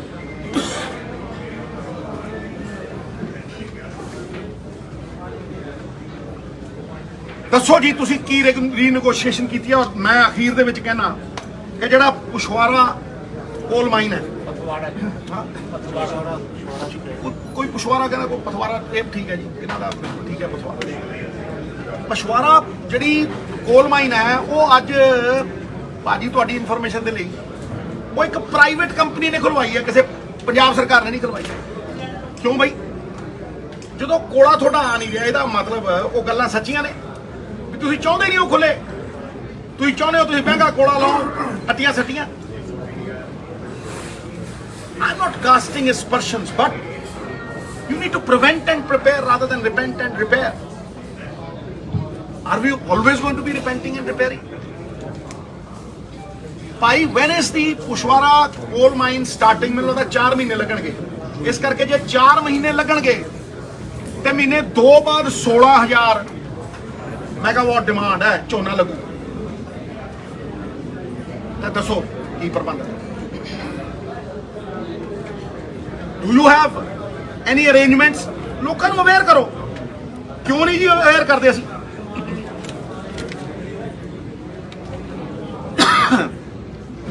ਇੱਕ ਗੱਲ ਦੀ ਮੈਂ ਤਾਰੀਫ ਕਰਦਾ, ਜਿਹੜੀ ਕਿ ਮੈਂ ਪੰਜਾਬ ਮਾਡਲ 'ਚ ਕਹਿੰਦਾ ਹੁੰਦਾ ਸੀ ਕਿ ਦਾਲਾਂ ਦੇ ਉੱਤੇ MSP ਦੇਾਂਗੇ, ਕਹਿੰਦਾ ਸੀ ਦੱਸੋ, ਕਹਿੰਦਾ ਸੀ ਆਇਲ ਸੀਡ, ਦਾਲਾਂ, ਮੱਕੀ। ਅੱਜ ਚੀਫ ਮਿਨਿਸਟਰ ਨੇ ਮੰਨ ਲਿਆ ਵੀ ਦਿੱਲੀ ਨਹੀਂ, ਅਸੀਂ ਪੰਜਾਬ ਮਾਡਲ ਤੇ ਚੱਲਦੇ। ਉਹ ਕਹਿੰਦਾ ਮੱਕੀ ਤੇ ਦੇਾਂਗੇ, ਵਧੀਆ ਗੱਲ ਹੈ। ਤੇ ਮੂੰਗੀ ਦੀ ਦਾਲ ਤੇ ਦੇਾਂਗੇ, ਬੜੀ ਵਧੀਆ ਗੱਲ ਹੈ। ਡਾਈਵਰਸਿਫਿਕੇਸ਼ਨ ਦਾ ਇੱਕ ਬਹੁਤ ਹੀ ਵਧੀਆ ਤਰੀਕਾ ਹੈ। ਕੋਈ ਇਹ ਮਤਲਬ ਠੇਕਾ ਥੋੜਾ ਲਿਆ ਕ੍ਰਿਟਿਸਾਈਜ਼ ਕਰਨ ਦਾ। ਜਿਹੜੀ ਗੱਲ ਚੰਗੀ ਹੈ ਭਾਈ, ਕ੍ਰੈਡਿਟ ਤੇਰਾ, ਇਤਿਹਾਸ ਤੇਰਾ, ਤਾਕਤ ਤੇਰੀ, ਲੋਕਾਂ ਨੇ ਦਿੱਤੀ, ਲਾ ਜੈ ਜੈਕਾਰ। ਵੀ ਕੈਨੋਟ ਅਫੋਰਡ ਟਿਊਬਵੈਲਸ ਐਨੀਮੋਰ। ਲੋਨ ਲੈ ਕੇ, ਕਰਜ਼ਾ ਲੈ ਕੇ ਟਿਊਬਵੈਲ ਲਾਉਣੇ ਆ, ਫਿਰ ਪਾਣੀ ਕੱਢੀਏ ਨਾ, ਡਾਰਕ ਜ਼ੋਨ ਬਣੀ ਜਾਂਦੇ ਆ। We need to diversify. ਤੇ ਵਾਟ ਬੈਟਰ ਵੇ ਕਿ ਜਿਹੜਾ ਤੁਸੀਂ ਦਾਲਾਂ ਬਾਹਰੋਂ ਲੈਂਦੇ ਆ। ਮੈਂ ਹਮੇਸ਼ਾ ਕਹਿੰਦਾ ਹੁੰਦਾ ਸੀ ਵਿਧਾਨ ਸਭਾ ਦੇ ਬਾਹਰ ਖੜ ਕੇ, ਸਾਲ ਪਹਿਲਾਂ ਮੈਂ ਕਿਹਾ ਕਿ ਭਾਈ ਦਾਲਾਂ ਜਿਹੜੀਆਂ ਤੁਸੀਂ ਆਟਾ ਦਾਲ ਸਕੀਮ ਲਈ ਬਾਹਰੋਂ ਇੰਪੋਰਟ ਕਰਦੇ ਹੋ, ਆਇਲ ਸੀਡ 70% ਇੰਡੀਆ ਇੰਪੋਰਟ ਕਰ ਰਿਹਾ। ਉਹ ਭਾਈ ਤੁਸੀਂ ਲਾਓ, ਹਰਿਆਣਾ ਕਰਦਾ, ਤੁਸੀਂ ਲਾਓ ਪੰਜਾਬ 'ਚ, ਦਾਲਾਂ ਲਾਓ, ਆਇਲ ਸੀਡ ਲਾਓ, ਉਹਨੂੰ ਫਿਨਿਸ਼ ਕਰੋ, ਤੇਲ ਬਣਾਓ, ਦਿਓ। That's a wonderful way of getting the state up, the revival, the resurrection. ਮੈਂ ਉਹਦੀ ਤਾਰੀਫ ਕਰਦਾ। ਇਹ ਦੋ ਵੱਡੇ ਮੁੱਦੇ ਨੇ ਸਾਹਿਬ। ਤੀਸਰਾ ਲਾਅ ਐਂਡ ਆਰਡਰ। ਹੁਣ ਮੈਂ ਮੇਨ ਗੱਲ ਦੇ ਉੱਤੇ ਆ ਰਿਹਾ। ਉਹ ਇਹ ਨਹੀਂ ਵੀ ਮੈਂ ਥਾਂ ਤੇ ਜਾਣਾ ਆਪਣੇ ਸਾਥੀਆਂ ਦੇ ਨਾਲ ਜਿਹੜੇ ਕਿ ਮੇਰੇ ਸਹਿਯੋਗੀ ਨਹੀਂ, ਮਤਲਬ ਮੇਰੀ ਜਿੰਦ ਜਾਨ ਨੇ। ਸਾਰੀ ਕਾਂਗਰਸ, ਕਦੇ ਕੋਈ ਆਇਆ ਹੁੰਦਾ, ਕਦੇ ਕੋਈ, ਅੱਜ ਵੀ 20-25 ਲੋਕ ਨੇ। ਨਵਤੇਜ ਕਹਿੰਦਾ ਭਾਜੀ ਮੈਂ ਤਾਂ ਇੰਨਾ ਹਤਾਸ਼ ਆ, ਮੈਂ ਪੱਗ ਨਹੀਂ ਬੰਨੀ ਪਿਛਲੇ 20-25, ਮੈਂ ਸਾਫਾ ਬਣਵਾਇਆ, ਮੈਂ ਦੇਖ ਸ਼ੀਸ਼ੇ 'ਚ ਕਿੰਨਾ ਸਮਾਨ ਲਾਦਾ, ਚੱਲ ਚਲੀਏ ਆਪਾਂ ਪੰਜਾਬ ਲਈ ਲੜਾਂਗੇ। ਦੇਖੋ ਪੰਜਾਬ ਲਈ ਲੜਨਾ ਇਜ਼ ਅ ਹਿਊਜ ਮੋਟੀਵੇਸ਼ਨ। ਇਹ ਕੋਈ ਉਹਦੇ ਦੀ ਲੜਾਈ ਥੋੜਾ ਨਾ, ਸਮਝੋ ਮੇਰੀ ਗੱਲ। ਇਸ ਕਰਕੇ ਅਸੀਂ we will continue to do it. ਔਰ ਸਭ ਤੋਂ ਵੱਡੀ ਗੱਲ ਜਿਹੜੀ ਮੈਂ ਤੁਹਾਨੂੰ ਦੱਸਣਾ ਚਾਹੁੰਦਾ, ਮੈਂ ਪਰਸੋਂ ਗਵਰਨਰ ਸਾਹਿਬ ਨੂੰ ਮਿਲ ਰਿਹਾ। I have already taken time. ਇਹ ਕੋਈ ਫਾਰਮੈਲਿਟੀਆਂ ਨਹੀਂ ਹੋ ਰਹੀਆਂ, ਤੁਰਥੇ ਹੀ ਜਾਵਾਂਗੇ। ਪਰਸੋਂ Thursday I am meeting the governor, ਸਾਥੀਆਂ ਦੇ ਨਾਲ। ਜਿਹੜਾ ਬੰਦਾ ਆਣਾ ਚਾਹਵੇ ਪੰਜਾਬ ਦਾ ਹਿਤੈਸ਼ੀ ਇਜ਼ ਮੋਸਟ ਵੈਲਕਮ। ਪ੍ਰਧਾਨ ਆਉਣਾ ਚਾਹਵੇ, ਮੈਂ ਪਿੱਛੇ ਹਟ ਜੂ, ਪ੍ਰਧਾਨ ਅੱਗੇ ਲਾ ਦੇਂਗੇ, ਉਹਦਾ ਹੱਕ ਹੈ, ਸਮਝੋ। ਮੈਂ ਗਵਰਨਰ ਸਾਹਿਬ ਨੂੰ 11 ਵਜੇ, ਉਹਨਾਂ ਨੇ 3 ਮੈਂਬਰ ਦਾ ਡੈਲੀਗੇਸ਼ਨ ਮੰਗਿਆ ਸੀ, ਨਾਮ ਲਿਖਾਤੇ ਸੀ। ਵੈਸੇ ਨਾਮ ਪਹਿਲਾਂ ਲਿਖਾਉਣੇ ਪੈਂਦੇ, ਅਸੀਂ 3 ਨਾਮ ਦੇ ਚੁੱਕੇ ਹਾਂ, ਰਾਈਟ। 11 ਵਜੇ ਅਸੀਂ ਜਾਵਾਂਗੇ। ਉੱਥੇ ਜਿਹੜਾ ਬੰਦਾ, ਨਾ ਮੈਂ ਕਦੇ ਪ੍ਰੈਸ ਤੋਂ ਭੱਜਿਆ, ਨਾ ਮੈਂ ਬੰਦ ਕਮਰਿਆਂ ਦੇ ਵਿੱਚ ਕੋਟ ਪੈਂਟ ਪਾ ਕੇ ਗੱਲਾਂ ਕਰਦਾ, ਮੈਂ ਤਾਂ ਸ਼ਰੇਆਮ ਸਾਰਿਆਂ ਦੇ ਸਾਹਮਣੇ ਗੱਲ ਕਰਦਾ। ਔਰ ਜਵਾਬਦੇਹੀ ਹੋਣ ਦੀ ਤਾਕਤ ਹੈ ਮੇਰੇ 'ਚ, ਮੋਰਲ ਅਥਾਰਟੀ ਹੈ ਮੇਰੇ 'ਚ। ਇਸ ਕਰਕੇ 11 o'clock Thursday about the burning issues of Punjab। Sir ਨਾਮ ਵੀ ਦੱਸ ਦਿਓ ਕੌਣ ਜਾ ਰਹੇ ਜੀ। ਅਸੀਂ ਦੇਖੋ ਲਾਅ ਐਂਡ ਆਰਡਰ ਤੇ ਵੀ ਗੱਲ ਕਰਾਂਗੇ। ਆਉਣ ਵਾਲੀ ਵਿੱਤੀ ਜਿਹੜੀ ਪਰਿਸਥਿਤੀ ਹੈ, financial condition of the state, we will talk about electricity, ਕਿ 2 ਮਹੀਨਿਆਂ ਬਾਅਦ ਕਿਸੇ ਨੂੰ ਦਿੱਕਤ ਨਾ ਹੋਵੇ। ਹੋਰ ਕੁਝ ਹੋਰ ਵੀ ਹੋ ਸਕਦਾ ਹੈ। We will go and tell governor ਸਾਹਿਬ ਸਰ ਇਹ ਇhtiyat ਵਰਤੇ ਜਾਣ, ਤਾਂ ਕਿ ਪੰਜਾਬ ਦੇ ਲੋਕਾਂ ਨੂੰ ਉਹ ਸਹੂਲਤ ਮਿਲੇ। ਇਹ ਬੜੀ ਵੱਡੀ ਮੋਟੀਵੇਸ਼ਨ ਹੈ ਸਾਡੀ। And we'll do it on Thursday. All are invited. ਹੁਣ ਮਹਾਰਾਜ ਮੈਂ ਇੱਕ ਬੇਨਤੀ ਕਰਨਾ ਚਾਹੁੰਦਾ, ਤੁਸੀਂ ਇੱਕ ਇੱਕ ਕਰਕੇ ਸਵਾਲ ਪੁੱਛੋ। ਪਹਿਲਾਂ ਹੱਥ ਜੋੜ, ਪਹਿਲਾਂ ਇੱਕ ਮਿੰਟ। ਦੂਜੀ ਗੱਲ, ਮੁੱਦੇ ਇਹ ਸੀ, ਕਦੇ ਸਵਾਲ ਪੁੱਛ ਕੇ ਮੁੱਦੇ ਹੀ ਨਾ ਕਿਸੇ ਹੋਰ ਪਾਸੇ। ਇੱਕ ਮਿੰਟ ਭਾਜੀ, ਦੇਖੋ ਪਲੀਜ਼, ਮੈਂ ਕਿਤੇ ਨਹੀਂ ਜਾਣਾ ਜਦ ਤੁਸੀਂ ਸਵਾਲ ਪੁੱਛਣੇ, ਉਹ ਵੀ ਕਲੀਅਰ ਕਰ ਹੀ ਦਿਓ ਜੀ। ਮੈਂ ਇੱਕ ਮਿੰਟ, ਇਹ ਅਸਲੀ ਪੰਜਾਬ ਦੇ ਲੋਕਾਂ ਦੀ ਜ਼ਿੰਦਗੀ ਨੂੰ ਬਿਹਤਰ ਕਰਨ ਦੀਆਂ ਗੱਲਾਂ ਨੇ। ਇਹ ਮੁੱਦਿਆਂ ਦੀ ਪਹਿਰੇਦਾਰੀ ਹੈ ਜਿਹਦਾ ਵਿੜਾ ਅਸੀਂ ਚੁੱਕਿਆ, ਔਰ ਕਾਂਗਰਸ ਇਹ ਕਰਦੀ ਰਹੇਗੀ। ਸਮਝੋ ਮੇਰੀ ਗੱਲ। ਮੈਂ ਕਰਾਂਗਾ, ਪ੍ਰਧਾਨ ਕਰੇਗਾ, ਬਾਜਵਾ ਸਾਹਿਬ ਕਰਨਗੇ, ਸਾਰੇ ਕਰਨਗੇ। ਅੱਜ ਉਹਨਾਂ ਨੇ ਕਿਹਾ ਮੈਂ ਕਰਾਂ, ਮੈਂ ਮੋਸਟ ਵੈਲਕਮ। 2 ਦਿਨ ਪਹਿਲਾਂ ਰਾਜੇ ਦਾ ਫੋਨ ਆਇਆ ਮੈਨੂੰ, ਕਹਿੰਦਾ ਭਾਜੀ ਮੈਂ ਆਉਣਾ। ਮੈਂ ਹੁਣੇ ਆ ਜਾ, ਅੱਜ ਹੀ ਆ ਜਾ। 4 ਬੰਦੇ ਸੀਗੇ ਨਾਲ, ਮੈਂ ਕਿਹਾ ਜੀ ਅੱਜ ਹੀ ਆ ਜਾ। ਕਹਿੰਦਾ ਨਹੀਂ ਭਾਜੀ ਮੈਂ 2 ਦਿਨਾਂ ਬਾਅਦ ਆਉਂਗਾ। ਮੈਂ ਮੋਸਟ ਵੈਲਕਮ। ਠੀਕ ਹੈ, ਉਹ ਲੋਕਾਂ ਦੇ ਘਰਾਂ ਜਾ ਰਿਹਾ। ਜਿੱਦਣ ਮੇਰੇ ਘਰੇ ਆਊਗਾ ਸਾਰੇ ਦਰਵਾਜ਼ੇ ਖੁੱਲੇ, ਅੱਜ ਤੱਕ ਨਹੀਂ ਆਇਆ। ਚਲੋ ਕੋਈ ਗੱਲ ਨਹੀਂ, ਜਿੱਦਣ ਆਉਣਾ ਚਾਹੇ ਉਦੋਂ ਆ ਸਕਦਾ। ਮੈਂ ਪਬਲਿਕਲੀ ਕਹਿੰਦਾ ਠੀਕ ਹੈ ਜੀ। ਜਿੱਦਣ ਉਹ ਅੰਮ੍ਰਿਤਸਰ ਆਇਆ 10 ਦਿਨ ਪਹਿਲਾਂ ਪ੍ਰੋਗਰਾਮ ਬਣਿਆ ਹੋਇਆ ਸੀਗਾ ਢਿੱਲੋਂ ਸਾਹਿਬ। ਇਟ ਵਾਸ ਮੇਡ ਤੁਸੀਂ ਮੇਰੇ ਟਵਿੱਟਰ ਤੇ ਜਾਇਓ, ਮੈਂ ਢਿੱਲੋਂ ਸਾਹਿਬ ਦੇ ਘਰੇ ਗਿਆ ਸੀਗਾ, ਉਹਨਾਂ ਦੀ ਸਿਹਤ ਠੀਕ ਨਹੀਂ ਸੀ, ਜਿਹੜਾ ਬਲੱਡ ਕਲੌਟ, ਤੇ ਮੈਂ ਉਹਨਾਂ ਦੇ ਘਰੇ ਗਿਆ ਸੀ। ਉੱਥੇ ਮੈਂ ਉਹਨਾਂ ਨੂੰ ਕਿਹਾ, ਮੈਂ ਕਿਹਾ ਸਰ ਤੁਸੀਂ ਦੱਸੋ ਕਦੋਂ ਠੀਕ ਹੋਏ? ਕਹਿੰਦਾ ਮੈਂ ਯਾਰ ਤੂੰ ਆਇਆ ਹੁਣ ਮੈਂ ਤੇ ਘੋੜੇ ਵਰਗਾ ਹੋ ਜਾਣਾ। ਤੇ ਮੈਂ ਕਿਹਾ ਜੀ ਤੁਸੀਂ ਜਦੋਂ ਹੋ ਜਾਣਾ ਮੈਨੂੰ ਫੋਨ ਕਰਨਾ। ਕਹਿੰਦੇ 10 ਦਿਨਾਂ ਬਾਅਦ ਮੇਰੇ ਕੋਲ ਘਰੇ ਆਣਾ ਉੱਥੇ। ਮੈਂ ਕਿਹਾ ਜੀ ਮੈਂ ਉਦੋਂ date fix. So this is what I had to say. ਮੈਂ ਹੁਣ ਇੱਕ ਇੱਕ ਕਰਕੇ ਤੁਸੀਂ ਜੋ ਸਵਾਲ ਪੁੱਛਣਾ ਜ਼ਿਆਦਾ ਨਾ ਪੁੱਛਣਾ, ਤਾਂ ਕਿ ਇਹ ਮੁੱਦੇ ਹਾਈਲਾਈਟ ਕਰਨਾ, ਇਹ ਮੇਰੀ ਰਿਕੁਐਸਟ ਹੈ ਮੈਡਮ। ਅੱਛਾ ਸਿੱਧੂ ਸਾਹਿਬ ਤੁਸੀਂ ਕਿਹਾ ਸੀਗਾ ਪਹਿਲਾਂ, ਅੱਛਾ ਫਿਰ ਬੋਲ ਲੇਡੀਜ਼ ਸਰ ਤੁਸੀਂ ਮੁੱਦਾ ਚੱਕਿਆ ਬਿਜਲੀ ਦਾ, ਤੁਹਾਨੂੰ ਡਾਊਟ ਹੈ ਕਿ ਸਰਕਾਰ ਨੇ ਐਲਾਨ ਕੀਤਾ ਪਰ ਇੰਪਲੀਮੈਂਟੇਸ਼ਨ ਨਹੀਂ ਹੋਈ। ਜਿਸ ਤਰ੍ਹਾਂ ਤੁਸੀਂ ਕਿਹਾ ਵੀ ਸਰਕਾਰ ਕੋਲੇ ਪੈਸਾ ਹੈ ਨਹੀਂ, ਤਾਂ ਇਹ ਪਿਛਲੀ ਵਾਰ ਵੀ ਇਹ ਜਿਹੀਆਂ ਗੱਲਾਂ ਤੁਹਾਡੀ ਸਰਕਾਰ ਦੇ ਵਿੱਚ ਵੀ ਹੋਈਆਂ। ਅਲਟੀਮੇਟਲੀ ਤਾਂ ਲੋਕ ਸਫਰ ਕਰਦੇ, ਇਹਦਾ ਵੇ ਆਊਟ ਕੀ ਤੁਸੀਂ ਦੱਸ ਸਕਦੇ ਹੋ? ਦੇਖੋ ਇਹਦਾ ਵੇ ਆਊਟ ਮੈਂ ਉਦੋਂ ਵੀ ਦੱਸਦਾ ਸੀਗਾ, ਅੱਜ ਵੀ ਮੈਂ ਕਿਹਾ ਇਹਦਾ ਵੇ ਆਊਟ ਇਹ ਹੈ ਕਿ ਪਾਲਿਸੀ ਡਰਿਵਨ ਬਜਟਰੀ ਐਲੋਕੇਸ਼ਨ। ਪਾਲਿਸੀ ਬਣਾਉਣ ਨੂੰ ਭੈਣ ਜੀ ਤੁਹਾਨੂੰ ਬਹੁਤ ਰਿਸਰਚ ਕਰਨੀ ਪਏਗੀ, ਤੁਹਾਨੂੰ ਬਹੁਤ ਕੁਝ ਦੇਖਣਾ ਪਏਗਾ, ਤੁਹਾਨੂੰ ਸਟੱਡੀਜ਼ ਕਰਨੀਆਂ ਪੈਣਗੀਆਂ, ਫਿਰ ਤੁਹਾਡੀ ਪਾਲਿਸੀ ਬਣੇਗੀ। ਫਿਰ ਉਹ ਪਾਲਿਸੀ ਨੂੰ ਲਾਗੂ ਕਰਨ ਦੇ ਲਈ ਪੈਸੇ ਕਿੰਨੇ ਲੱਗਣਗੇ, ਉਹ ਬਜਟਰੀ ਐਲੋਕੇਸ਼ਨ ਹੋਏਗੀ। ਫਿਰ ਉਹ ਬਜਟਰੀ ਐਲੋਕੇਸ਼ਨ ਜਿਹੜੀ ਹੈ ਬਜਟ 'ਚ ਪਾਸ ਹੋਏਗੀ, ਤਾਂ ਜਾ ਕੇ ਉਹ ਜ਼ਮੀਨ ਦੇ ਉੱਤੇ ਲਾਗੂ ਹੋਏਗੀ। ਨਹੀਂ ਤੇ ਗੱਲਾਂ ਦਾ ਕੜਾ ਜਿਹੜਾ ਸਾਰਾ ਹੀ ਵਰਤਾਈ ਜਾਂਦੇ। ਔਰ ਮੈਂ ਪਹਿਲੇ ਦਿਨ ਦਾ ਕਹਿਣਾ ਕਿ ਜੇ ਪੰਜਾਬ ਆਏਗਾ ਸਹੀ ਰਾਹ ਦੇ ਉੱਤੇ ਤੇ ਨੀਤੀਗਤ ਤੇ ਨੀਤੀਆਂ ਦੇ ਨਾਲ। Next question sir. Sidhu Sahib SYL ਨੂੰ ਲੈ ਕੇ ਦੀ ਗੱਲ ਕੀਤੀ ਸੀ। ਪੰਜਾਬ ਸਰਕਾਰ ਦੇ ਜਿੰਨੇ ਗੱਲ ਕੀਤੀ ਸਰ? ਦਾਲ ਸਰੋਂ ਦੀ ਪੰਜਾਬ ਦੇ ਵਿੱਚ ਰਿਸਰਚ ਸਟੇਸ਼ਨ ਇੱਕੋ ਇੱਕ ਸੀਗਾ ਬਠਿੰਡੇ ਦੇ ਵਿੱਚ। ਪਹਿਲਾਂ ਉਹ ਸਟੇਡੀਅਮ ਬਣਾਇਆ, ਇੱਥੇ ਬਰਾਨੀ ਇਲਾਕਾ ਸੀਗਾ, ਉਹ ਖਤਮ ਕਰਤਾ। ਸ਼ੁਕਰ ਆ ਚਲੋ ਕਾਂਗਰਸ ਦੀ ਸਰਕਾਰ ਨਹੀਂ ਆਈ ਤਾਂ ਸਾਡਾ ਫਰੂਟ ਰਿਸਰਚ ਸਟੇਸ਼ਨ ਵੀ ਸਟੇਡੀਅਮ ਦੀ ਭੇਟ ਚੜ ਜਾਣਾ ਸੀ। ਮੱਤੇਵਾਲ ਉਹ ਵੀ ਜਿਹੜਾ ਕੀ ਕਹਿੰਦੇ ਆ ਸੋਇਆਬੀਨ ਦਾ ਰਿਸਰਚ ਸਟੇਸ਼ਨ ਹੈ, ਉਹਦੇ ਉੱਤੇ ਵੀ ਅੱਖ ਰੱਖ ਲਈ। ਪੰਜਾਬ ਐਗਰੀਕਲਚਰ ਯੂਨੀਵਰਸਿਟੀ ਦੇ ਜਿੰਨੇ ਸਬ ਰਿਸਰਚ ਸਟੇਸ਼ਨ ਨੇ ਸਾਰਿਆਂ ਨੂੰ ਖਤਮ ਕੀਤਾ ਜਾ ਰਿਹਾ। ਰਿਸਰਚ ਜ਼ੀਰੋ ਹੈ, ਪਿੰਡਾਂ ਦੇ ਵਿੱਚ ਕੋਈ ਸਾਇੰਟਿਸਟ ਨਹੀਂ ਜਾ ਰਿਹਾ। ਫਿਰ ਦਾਲਾਂ ਲੱਗਣਗੀਆਂ ਕਿਵੇਂ ਤੇ ਵਿਕਣਗੀਆਂ? ਬੜਾ ਵਧੀਆ ਸਵਾਲ। ਦੇਖੋ ਭਾਜੀ ਮੈਂ ਆਪਣੀ ਗੱਲ ਨੂੰ ਰੀਇਟਰੇਟ ਕਰਦਾ, ਜਿਹੜੀਆਂ ਗੱਲਾਂ ਮੈਂ ਪਹਿਲਾਂ ਦੁਹਰਾਈਆਂ ਨੇ ਉਹਨਾਂ ਨੂੰ ਸ਼ਾਇਦ ਬਾਰ-ਬਾਰ ਦੁਹਰਾਉਣਾ ਚਾਹੀਦਾ।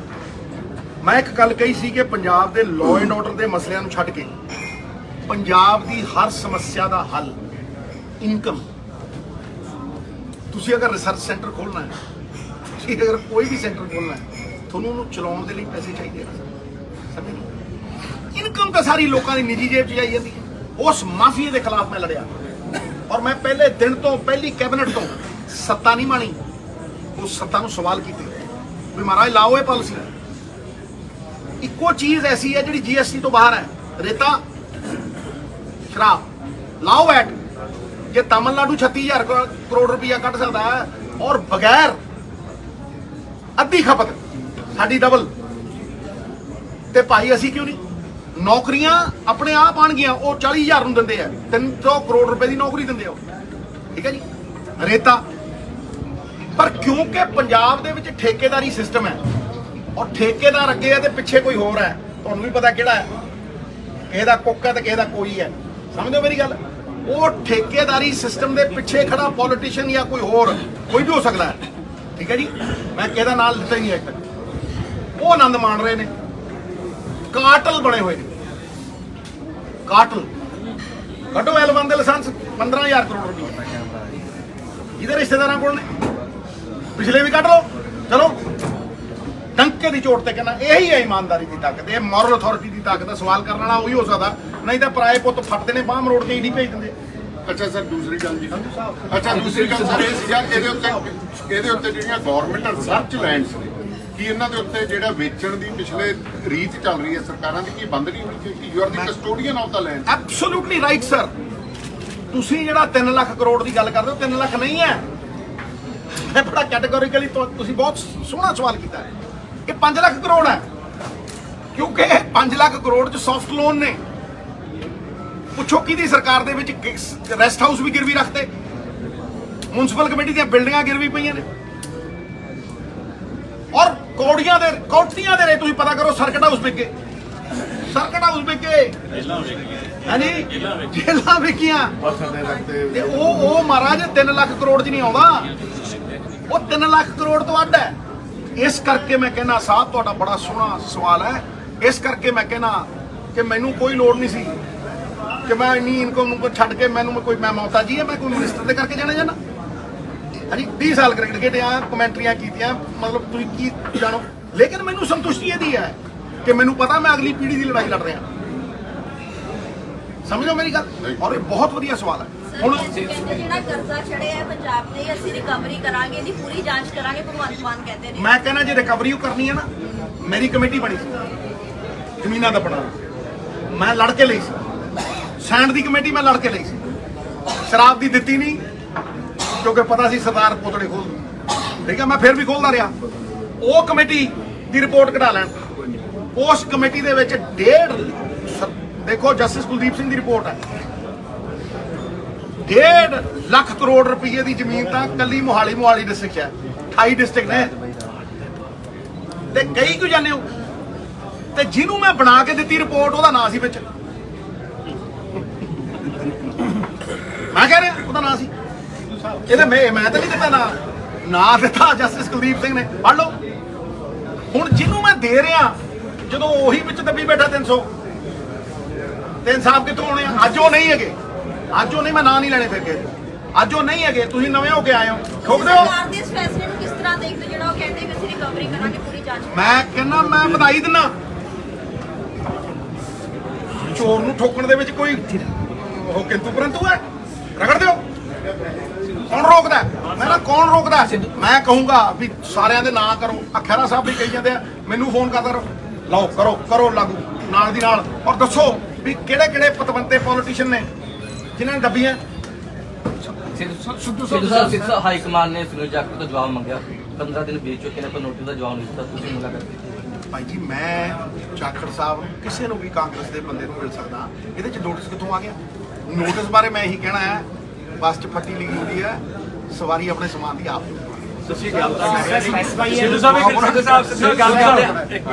ਸੁਰਜੀਤ ਸਿੰਘ ਘਮਾਨ ਬੈਠੇ ਨੇ, ਰਾਜਾ ਵੜਿੰਗ ਦਾ ਵਿਰੋਧ ਕੀਤਾ ਸੀ, ਪਾਰਟੀ ਤੋਂ ਬਾਹਰ ਕੀਤਾ ਸੀ, ਪਰ ਅੱਜ ਤੁਹਾਡੇ ਨਾਲ ਬੈਠੇ ਨੇ। ਦੇਖੋ ਮੇਰੀ ਗੱਲ ਨੂੰ ਸੁਣੋ, ਮੈਂ ਪਾਰਟੀ ਸੀ, 100 ਬੰਦਿਆਂ ਨੇ ਮੇਰਾ ਵਿਰੋਧ ਕੀਤਾ, ਮੈਂ ਕੁਝ ਕਿਹਾ ਨਹੀਂ ਜੀ, ਗੱਲ ਮੰਨਦੇ ਆ, ਸਹੀ ਮੰਨਦੇ ਹੋ? ਦੇਖੋ ਮੇਰੀ ਇੱਕ ਗੱਲ ਨੂੰ ਸਮਝ ਲਓ, ਮੈਂ ਧਮਾਨ ਨੂੰ ਇੱਕ ਐਸੈਟ ਬਣਾ ਪਹਿਲੇ ਦਿਨ ਤੋਂ। ਜਿਹੜਾ ਬੰਦਾ 3 ਵਾਰ ਐਮਐਲਏ ਬਣ ਗਿਆ, ਸਮਝਿਆ ਨਹੀਂ, ਔਰ ਜਿਹੜਾ ਬੰਦਾ ਆਪਣੇ ਸੂਬੇ ਦੇ ਵਿੱਚ, ਮੈਂ ਤੇ ਜਿਹੜਾ ਪ੍ਰਧਾਨ ਲਾਇਆ ਸੀ ਜ਼ਿਲ੍ਹੇ ਦਾ, ਮੈਂ ਤੈਨੂੰ ਪੁੱਛ ਕੇ ਲਾਇਆ ਜਸਵਿੰਦਰ ਨੂੰ ਇਲੈਕਸ਼ਨ ਲੜਾਈ। ਵੇਖੋ ਸਵਾਲ ਇੰਨਾ ਹੀ ਹੈ ਕਿ ਤੁਹਾਡੇ ਨਿੱਜੀ ਕਿਸੇ ਨਾਲ ਡਿਫਰੈਂਸ ਹੋ ਸਕਦੇ ਆ, ਹੁਣ ਇਹ ਡੈਮੋਕ੍ਰੇਸੀ ਦੀ ਬਿਊਟੀ ਹੈ ਕਿ ਤੁਸੀਂ ਕਿਸੇ ਨਾਲ ਤੁਹਾਡੇ ਡਿਫਰੈਂਸ ਹੁੰਦੇ ਨੇ, ਤੁਸੀਂ ਇੱਕ ਸੰਸਥਾ 'ਚ ਕੰਮ ਕਰਦੇ ਹੋ, ਡਿਫਰੈਂਸ, ਲੇਕਿਨ ਉਹਦਾ ਮਤਲਬ ਇਹ ਥੋੜਾ ਨਾ ਵੀ ਹੁਣ ਇੱਕ ਦੂਜੇ ਤੋਂ ਪਾਸੇ ਹੋ ਜੀ। ਮੈਂ ਮਿਲਦਾ ਜਾਖੜ ਸਾਹਿਬ ਨੂੰ ਮਿਲਦਾ, ਕਈ ਬੰਦਿਆਂ ਨੇ ਮੈਨੂੰ ਗਾਲਾਂ ਕੱਢੀਆਂ, ਮੈਂ ਜਵਾਬ ਵੀ ਨਹੀਂ ਦਿੰਦਾ, ਕਿਉਂਕਿ ਮੇਰੀ ਲੜਾਈ ਛੋਟੀ ਨਹੀਂ ਹੈ, ਨਿੱਜੀ ਨਹੀਂ ਹੈ, ਮੇਰੀ ਲੜਾਈ ਪੰਜਾਬ ਦੀ ਹੈ। ਮੈਨੂੰ ਮਾੜਾ ਕਹਿਣ ਨਾਲ ਮੈਂ ਮਾੜਾ ਹੋ ਜੂ?